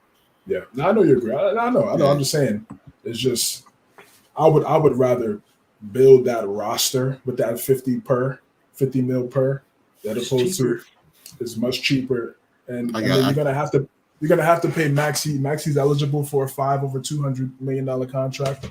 So, that's a given right there, obviously. So I think from there, you see what you could get for Harden. Maybe you see what you could get for Tobias as well. He hasn't really lived up to his contract at all. Sure hasn't. It's crazy how it's not even game 1. And you're talking about off-season moves for the Sixers, but they've already lost. So we really don't. We are so disrespectful, man. Spade's a spade, man. That's all I can say. We're just being real. What they do. It's just what they do. That's all we can say. So, yeah, I think Celtics are a much better prime team, younger, ready to go, all firing on all cylinders. It's really just going to be, I don't want to say walk in the park. That sounds disrespectful, too. I just feel like they're more poised to move on. Let's just say it that way, I guess. You all agree? Is there anything else to talk about in this series? No, man. They have the Celtics have more experience. They're trying to, win the championship. They tasted it, but they just didn't get there. They were 2 games away from winning the championship. So all those guys are motivated, man. Even though Brogdon wasn't on the team last year, he wants to have, he wants to win the championship too. This is what you play for. Mm-hmm. This is why he was willing to come off the bench. He could have been a starter on 29 other teams. So, for him to be willing to come off the bench and be a 6th man, he wants to sacrifice. He wants to win. Right. I just think the Celtics are on a different level. Yo. Best way to put it right there. Something just came up for me, man. Something just came up, and I want to hear y'all's thoughts on this. I think Ime Udoka took the wrong job because Doc Rivers could be out after this year, and that could have been right there for Udoka to take. Coaching Joel Embiid? Yeah, he could have waited. He should have waited. I agree. I thought he was going to wait a little bit, but Nick Nurse is right there. Wait. Yeah, that's true. That is true. So that could be a nice fit. Yeah, I thought Udoka was just going to wait, like probably till after the finals. After the season, yeah. But I think I like the Udoka move because it's kind of like a college situation where the coach has a lot of control. That's true. And he didn't make the best decisions when he didn't even have all the control in Boston, and messed that up. So, and we still don't know what happened. Like it just went so hush. This is crazy. So I mean, how much control is good? We'll find out. But based on what we saw his first year as a head coach, you would obviously hope from an X's and O's standpoint. From X's and O's. X's and O's. Said X's and Ho's for a second. I was like, whoa, nah. What? This is for this podcast for the kids, man. Yes, sir. Keeping it PG right here. But yeah, so we'll see what's up with Udoka. But I think, listen, if they do get rid of Doc, I could see Nick Nurse in there. And also, I want to see some fresh blood, bro. I'm tired of seeing the same recyclable same coaches over and over again, man. Let's see some new guys. I'm so glad not seeing any Van Gundy's making any coaching. Yeah. God, it seemed like every other year one was hired somewhere. Shoot, Jeff hasn't had a coaching job in like 20 years. Probably since the Rockets? The Rockets, yeah. 2007. Yeah. But yes, I do apologize. I'm looking at our topics over here, our banners, and I didn't realize I skipped one when you said the Kentucky player. I was like, hold up, what's coming up next? But let's go ahead and backtrack a little bit on our list here. Let's go ahead and transition over to game one of the Nuggets and the Suns. And Nick, how'd you feel this game went out? Because I'll give you props here. In our spaces when we were talking about this on Twitter, Nick actually said he thought the Nuggets would win game one and then the Suns will pull off 3 games in a row here. So you called game one for sure. Because I remember CJ thinking, what in the world? Why would they win 3 after losing 1? But so let's hear from you. How did you know the Nuggets would win this game? I just figured, game one on their home floor, playing in the altitude, that's always something that a lot of road teams can have some troubles adjusting to.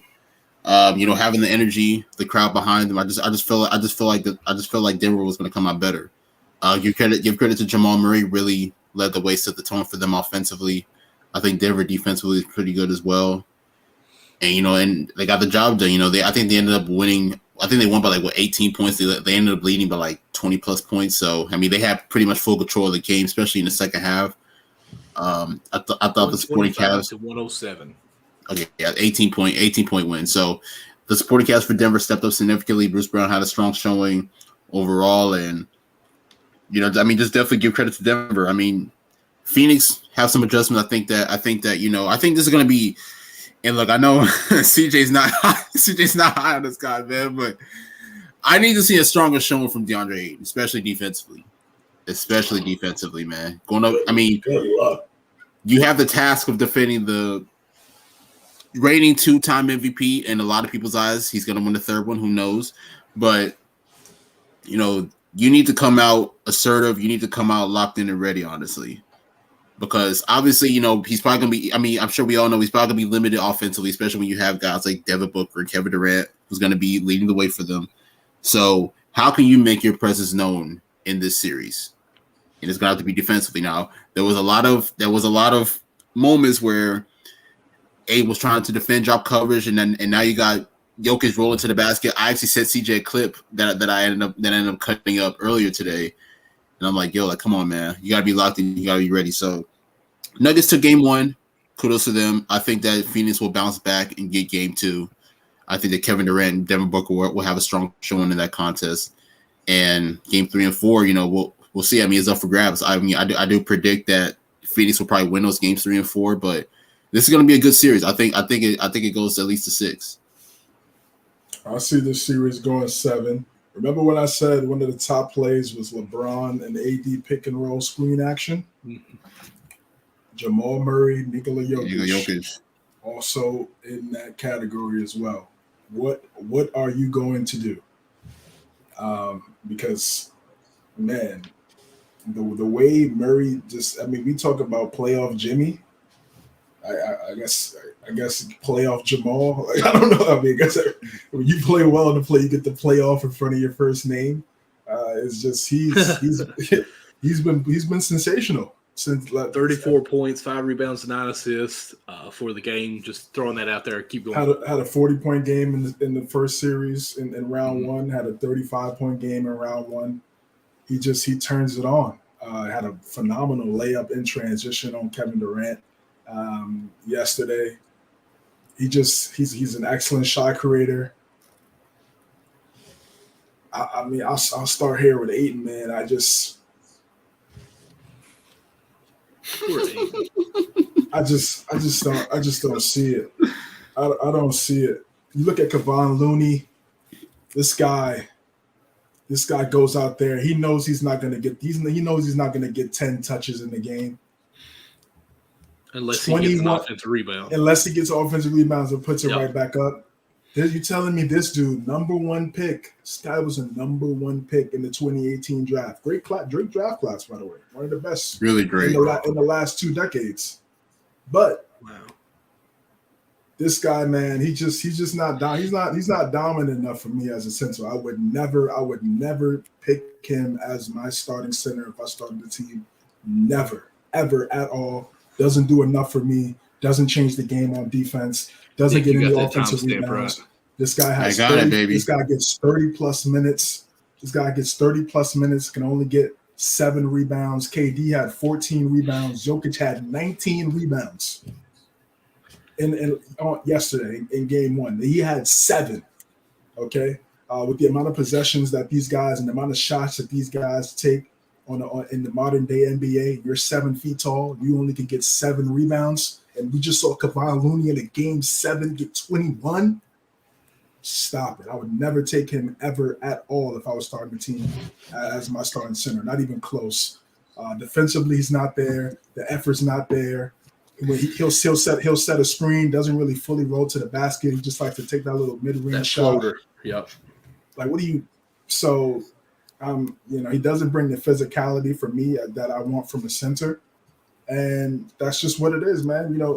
Can he prove? Go ahead and prove me wrong, bro. Go ahead. You playing the games. You have an opportunity. You're in the games. You have an opportunity to change the narrative on how people look at you. I'm going off how you play.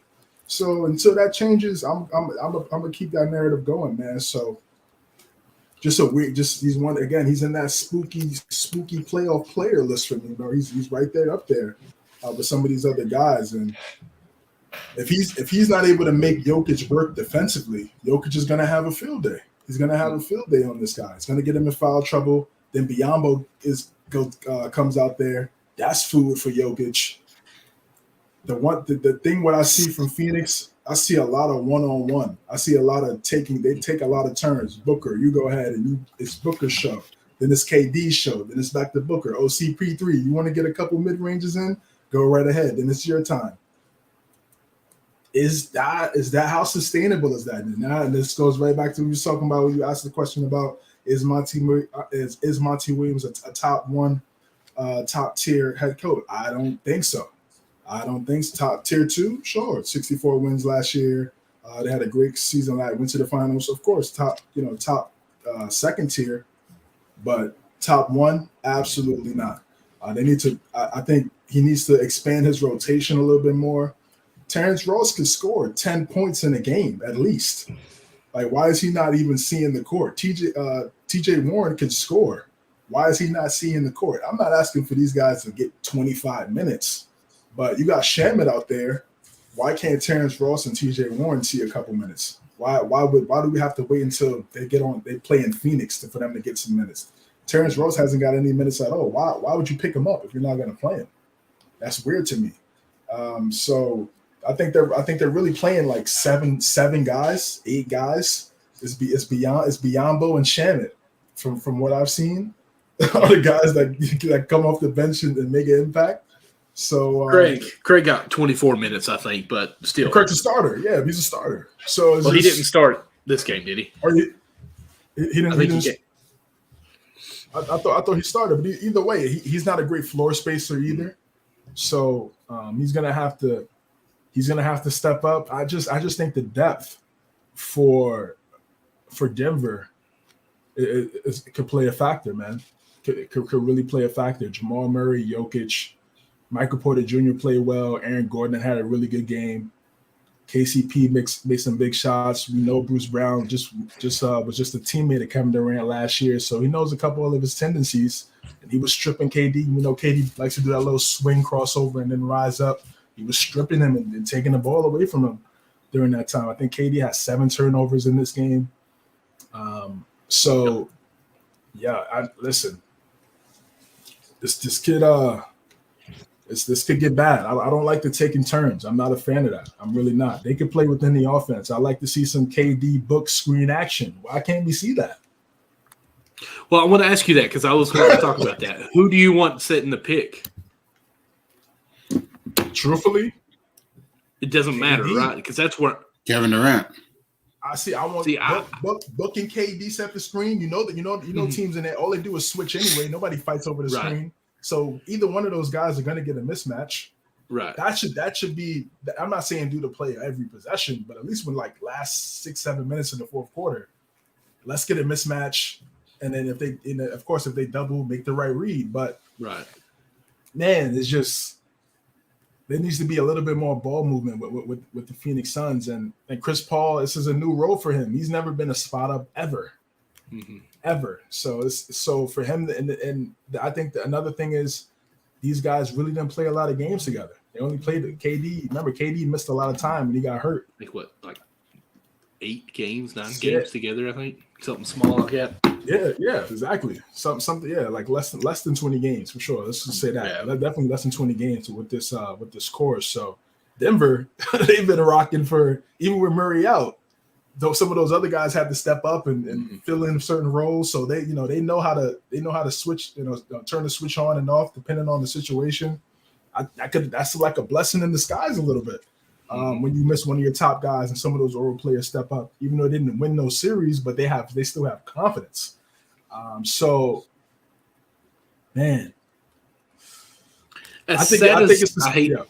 Go ahead. I'm sorry. I thought you was done. No, I'm just right. I think it could be a back and forth series. It could be because the Nuggets, they do have their deficiencies as well. Mm-hmm. They're not a great rim protecting team, but if you have Ayton who doesn't want to be dominant in the paint, it's like it doesn't even matter. It doesn't matter. I'm just serious. If he's not going to dominate in the paint and try to get Jokic in foul trouble, it doesn't even matter if Jokic is not a great rim protector or not, because he's not even using that to his advantage. So. And you think Phoenix would know that, though? Yeah, but it's about executing, and he's not executing, bro. Like, how you only get 7? Like, how you only get 7 rebounds, bro, in 30 minutes? You're 7 feet tall. Wow, like, how does that happen? We just see this man get 21, like 3 times in a series. I mean, looking at the stats over the whole, like both team stats, I guess, it's almost like Phoenix needs to go back to the basics. They gave up 16 offensive rebounds to their only 8. So, I mean, there's one, hey, man up, box out. All 5 has to box out. And 14 rebounds. And let's be real. I mean, Phoenix technically has 2 7-footers out there on the court because KD's 7 foot. KD's 7'1", yeah. The 3-point, I'm sorry, not that. So your turnovers, 16 turnovers. That's mid-trouble, 16. Like, to me, 12 and under is comfortable. 12's a little risky, but 16's a lot for a team like this who have 3 great ball handlers. Chris Paul is elite. Kevin Durant's elite. Booker's elite when it comes to ball protection on this. So 16 turnovers. Kevin Durant had 7. Like, get back to the basics on what you're doing on this. And then I'm just trying to think. You've got Joker who can't really move feet very well as far as running. I mean, I'm not trying to say mean on that, but as far as lateral guarding people, Ayton doesn't want to go to the hole as far as setting the pick. He wants to settle for that jump shot. I mean, that goes basically for that advantage of Jokic on hedge the pick, and then you retreat a little bit. Like, Ayton's got to move to make him move some. But I'm fine with just washing out Ayton, not even worrying about this. I'm thinking whoever has the ball, no matter what, guards need to be setting this pick, because if Booker comes with the ball and Kevin Durant gets a pick, I mean, 7'1", we already talked about that. Nick said it. I mean, that should be a mismatch there. Jokic out of the, or not Jokic, but get Jokic out of the way by Ayton being at the mid somewhere. I don't know, free throw above, weak side, something. That way he's not there to help anyways.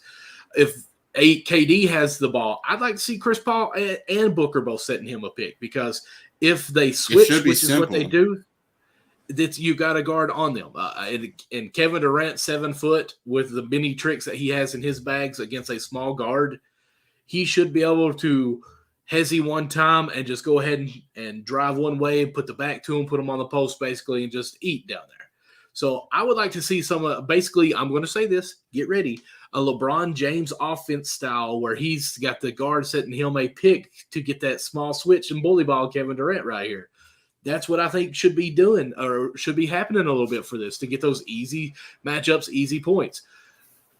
Booker, it doesn't matter if KD sets you the pick, he can roll or he can even fade. Like if they do that much, maybe do a double pick. And I know this is going to sound weird, but Ayton setting a backdoor pick off of Kevin Durant's pick. Once Kevin Durant sets that pick, if they switch, Ayton's already there setting the pick on the guy that's supposed to be switching, and he could move away from the weak side and cause that separation where it could be matched up with Jokic on him. Obviously, that's going to be a bucket every time. But I don't know. I feel kind of like what you said, CJ. I even seen people on Twitter saying that the pick and roll was not hardly ran at all for the Suns. And hopefully we'll see how good of a coach Monty is, because I do respect him. And it might be more of as a person of who he is, what he stands for, is more of his character and everything too, that I value him a lot. But this game too, we'll have to see how well of X's and O and making changes that he can do in this second game here, because even Aaron Gordon, I mean, let's be honest. I like Aaron Gordon, but I don't think on any kind of switches that he can keep up with Booker or keep up with KD. I think he can try and be physical, but I think both of them should eat pretty well against them. I mean, he's been a pretty good defender since he's been with the Nuggets. Obviously, right, but still, nobody could guard. No one could contain and hold down Booker and Durant. I mean, especially KD. KD's too efficient. But you know what they can do? Make them play defense. Score. Yeah, they can make them play defense. They can make KD and Booker play defense, and that's exactly what Aaron Gordon did. KD was sagging off him, and he was knocking down his shots. That was bad. Because let's be real. I mean, Kevin Durant is a much better defender than what he showed in Game 1. Mm-hmm. He had some good moments. First half, he had 3 blocks. So I was like, oh, okay, he's active. That's what I like to see. But he was sagging off Gordon. And again, percentages. I mean, yeah, he's not a great floor spacer. So, you are going to play off him. But he's at home. We know role players usually play better at home, and they knock down their shots. So, I mean, they have some things they need to tighten up in Game 2 tomorrow. No question. Michael Porter Jr. to me and will forever be the X factor for this team, because he's 6'10", and he's a 3-level scorer. So I did not realize this. Denver shot 101 shots. That's a lot of shots. Phoenix only had 84 shots. They shot 51%, but they had too many turnovers. Like Denver had 14 steals. Turnovers leads to easy baskets. Yeah. Plus the putbacks, 16 offensive rebounds. I mean, that's obviously getting you a lot more shots. And that's Jokic. That's Jokic in there, getting them little tip-ins all the time. That's what he does. He'll get the tip-in. Did you see the play where Ayton watched the 3 tip-ins? Oh, my goodness. Please tell me y'all seen that. Of course I saw it. I saw it, yeah. That's what I'm saying. That's exactly missed it. But that's the thing about Phoenix was that there's got to be somebody who sets the tone on defense. There's got to be somebody needs to smack Ayton in the face and say, "Hey, you need to be a man." And that's just it. You would think Chris Paul did that, especially with Chris Paul's history of getting into it with Blake Griffin and James Harden and a lot of these guys.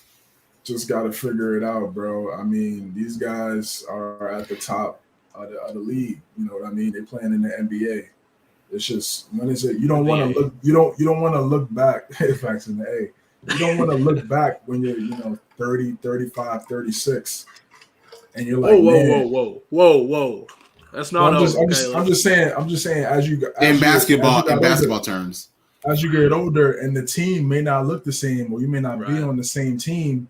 and you're like, man, when I was 24, 25, I was on the same team with KD and Book, and I didn't do everything I needed to do. And I was late, and I wasn't. You know what I'm saying? That's the thing for me, and that's how I look at it. I mean, I know these guys.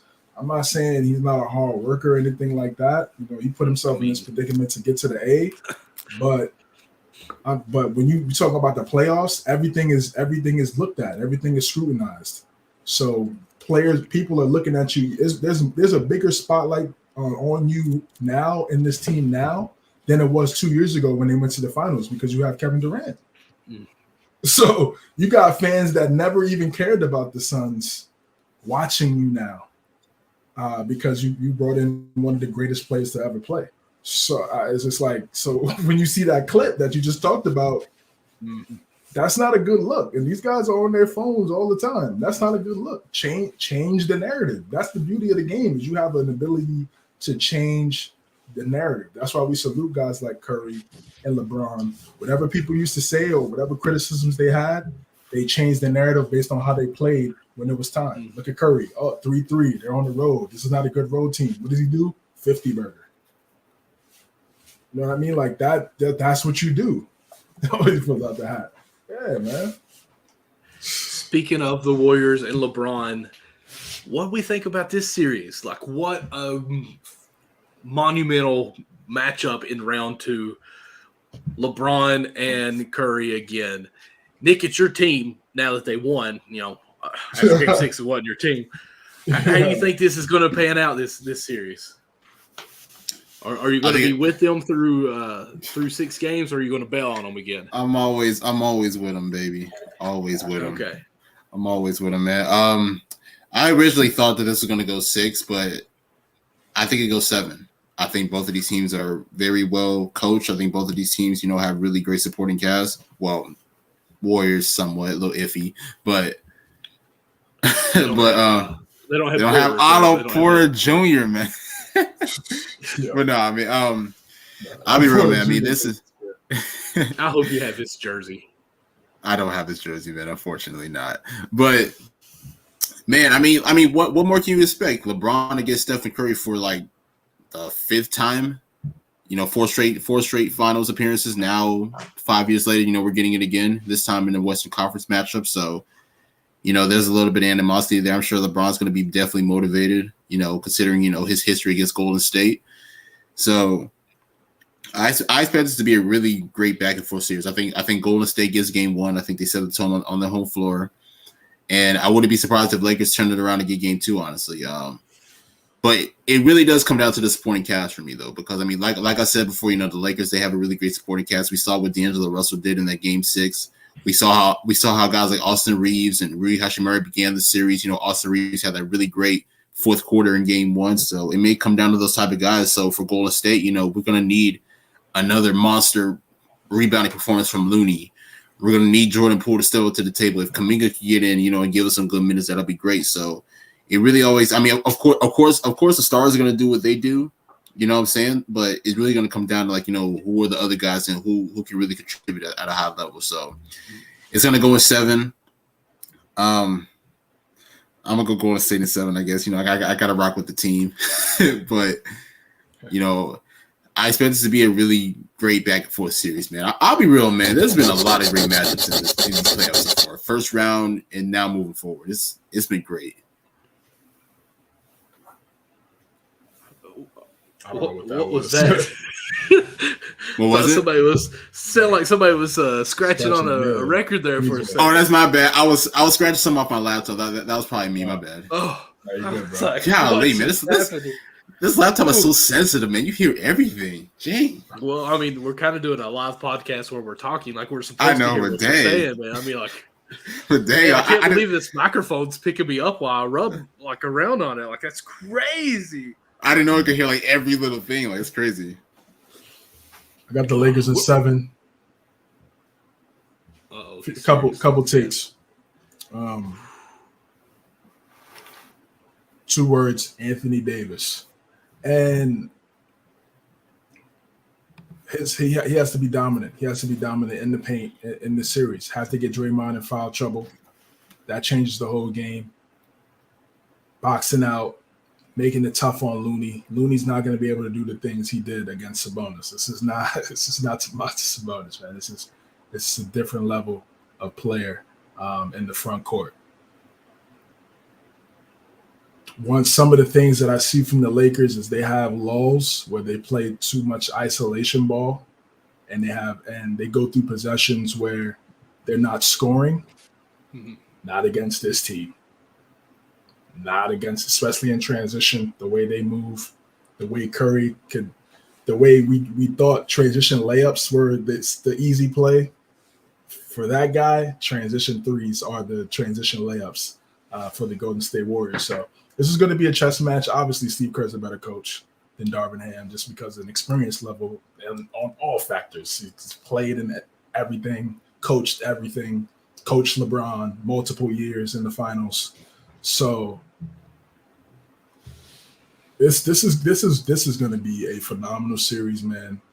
LeBron versus Curry again. But I think LeBron turns it up another level in this round, more so than what he did in last series. And they don't have an answer for LeBron. And obviously no one has the answer for Curry on the Lakers. But they've played some great defense during this since February, since the trade deadline. Their defense has been great. Mm-hmm. I think it's going to come down to the role players as well. Rui, AR is going to have to make Clay work on defense. D'Lo is going to have to make former Warrior. Is going to have to make Curry work on defense. The Vando versus Draymond matchup is interesting. It really is because they're not great floor spacers, but they both do the little things that are very impactful, which is why they're in the starting lineup. So that matchup is something that I'm watching as well. And this is going to be, I think this is going to be back and forth when you have two of the top 10 players of all time in one series. That's exactly how it should be.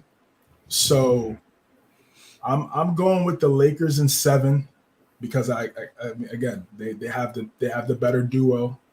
And it's not going to be easy, but I think the lack of rim protection, even though Kevon Looney's played phenomenal against the Kings, but he's not a great shot blocker. Mm-hmm. So if the Lakers are able to get to the paint and at will with cutting, with moving the ball, I think they're going to get it done. But this is a phenomenal series, man, and I really hoped we would have saw this in the Western Conference Finals. So one legend is getting knocked out. So we're gonna see which one it is. And for me, I think LeBron and AD, I think they get it done, man. I just think AD is just special with his ability to change the game on both ends. But he's gonna also have to bring it offensively too, and get a couple, 25, 28-point games. He's gonna have to have a 40-point game in one of these games in this series. And I expect LeBron to step up as well. I'm not thinking about what year it is. He's out there. He's still doing reverse double clutch dunks in transition. So he needs to bring it too. So I got the Lakers in 7. Right. I also wanted to bring up real quick because CJ, you talked about the Jared Vanderbilt matchup against Draymond on defense. I'm actually kind of interested because what we saw in that Memphis series, especially at least a good amount of in the first quarter and so forth, we saw Darvin Ham have Vandal guarding Ja, which is the number one option offensively. So I wonder if he's going to try to do that same thing, possibly at some stretches of the game against Steph in a way. Absolutely. With Vando's his length, his versatility, he's going to have to be smart. He can't get in foul trouble. Even though Dennis Schroeder is a solid defender too. But they're going to have to – Vando is going to be key, bro. He's going to be key. And you got to have elite conditioning going up against this team. Another thing is dominating the third quarter. You look at Game 7 tonight. You look at historically for the Golden State Warriors. What have they been able to do? They've been able to dominate that third quarter, man. So they look like a completely different team in the second half. So Will they be able to weather the storm? I think even though the Lakers, their roster and their core guys, they don't have as much experience, even coaching, from a head coaching standpoint, they don't have as much experience. But with LeBron being a player coach, and him bringing all his experience and everything he's been through, going up against his team so many times, he knows what they're going to do. Steve Kerr, and they know what they're going to do. But even though it's a little different now because we've seen LeBron play off the ball more so than what we've seen ever. Mm-hmm. So that's a different element to this Lakers offense. I feel like it's not being talked about enough, and that could play a factor. What D'Lo, what AR, what Hachimura, this is going to be an excellent series, man. And wow, I just hope everyone stays healthy, so we don't have to use the injury narrative, and we get to see who really gets it done. I truly think whoever wins this series will win the West.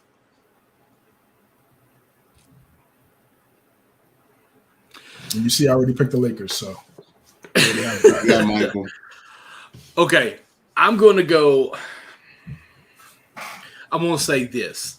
I think the tempo of the whole series determines the winner. If the Warriors can make it a fast tempo game, I think the Warriors will win.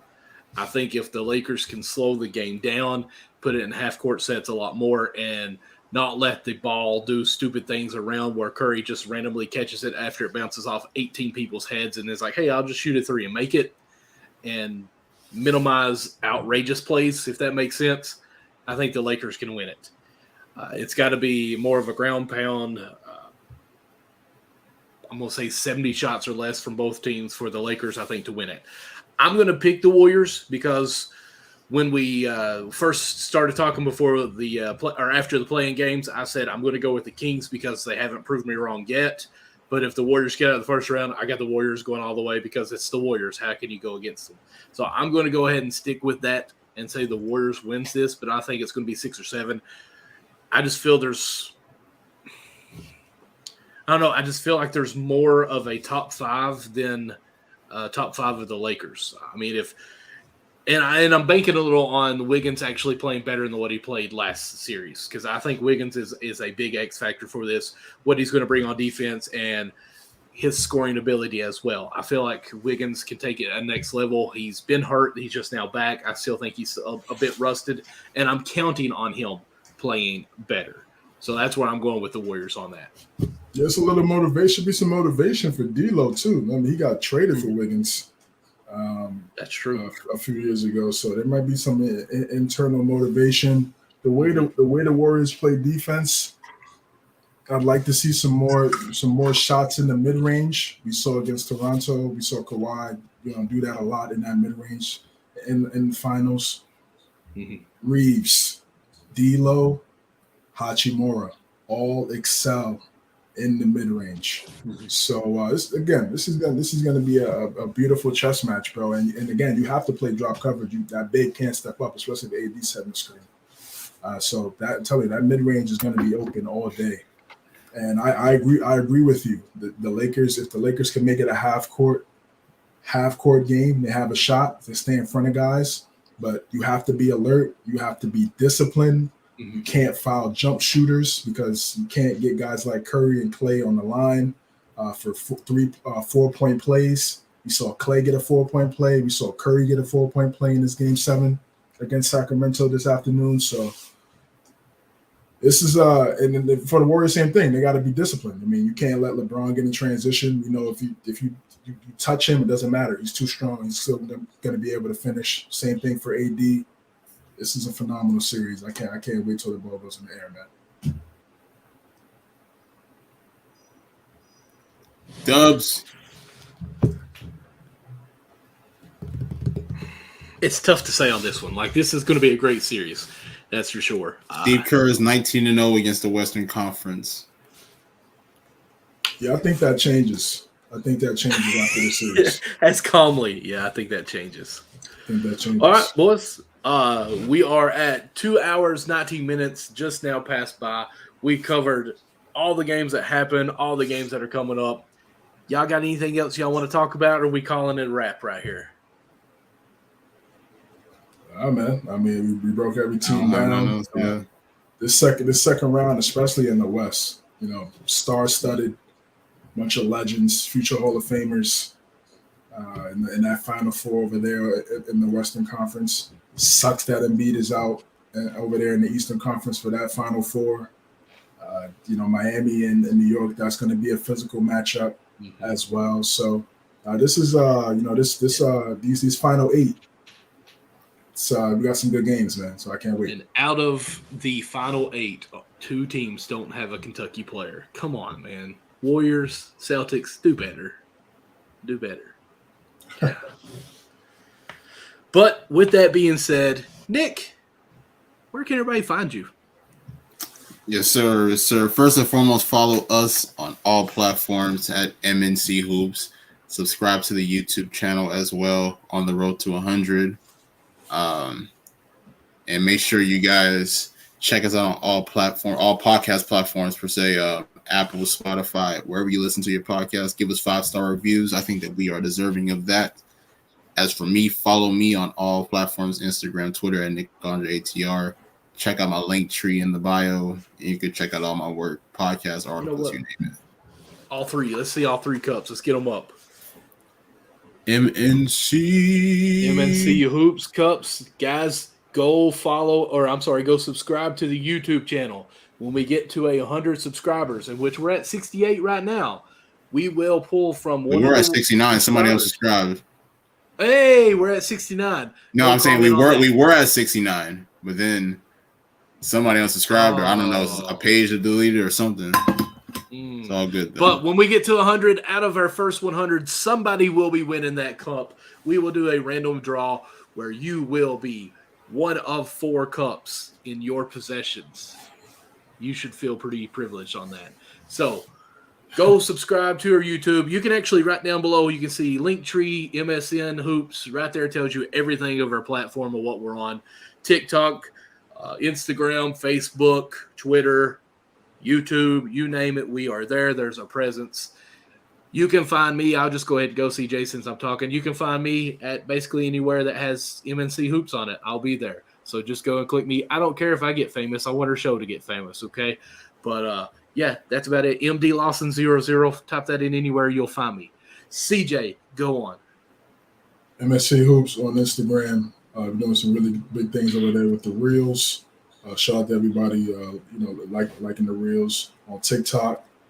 Doing some really good numbers over there as well with the posts. Even on YouTube, YouTube Shorts have gone really well for us. So we appreciate everybody that's been supporting us. If you're on YouTube, make sure you like and subscribe, hit that notification bell. When you hit the notification bell, hit all. So you get all of our content that we drop, whether it's the videos, shorts, or the live stream like we're on right now. My Twitter at cjames9_, where you can find me and everything else that I'm working on, man. So thank you guys for the support. On YouTube right now, our channel has had 17,000 views.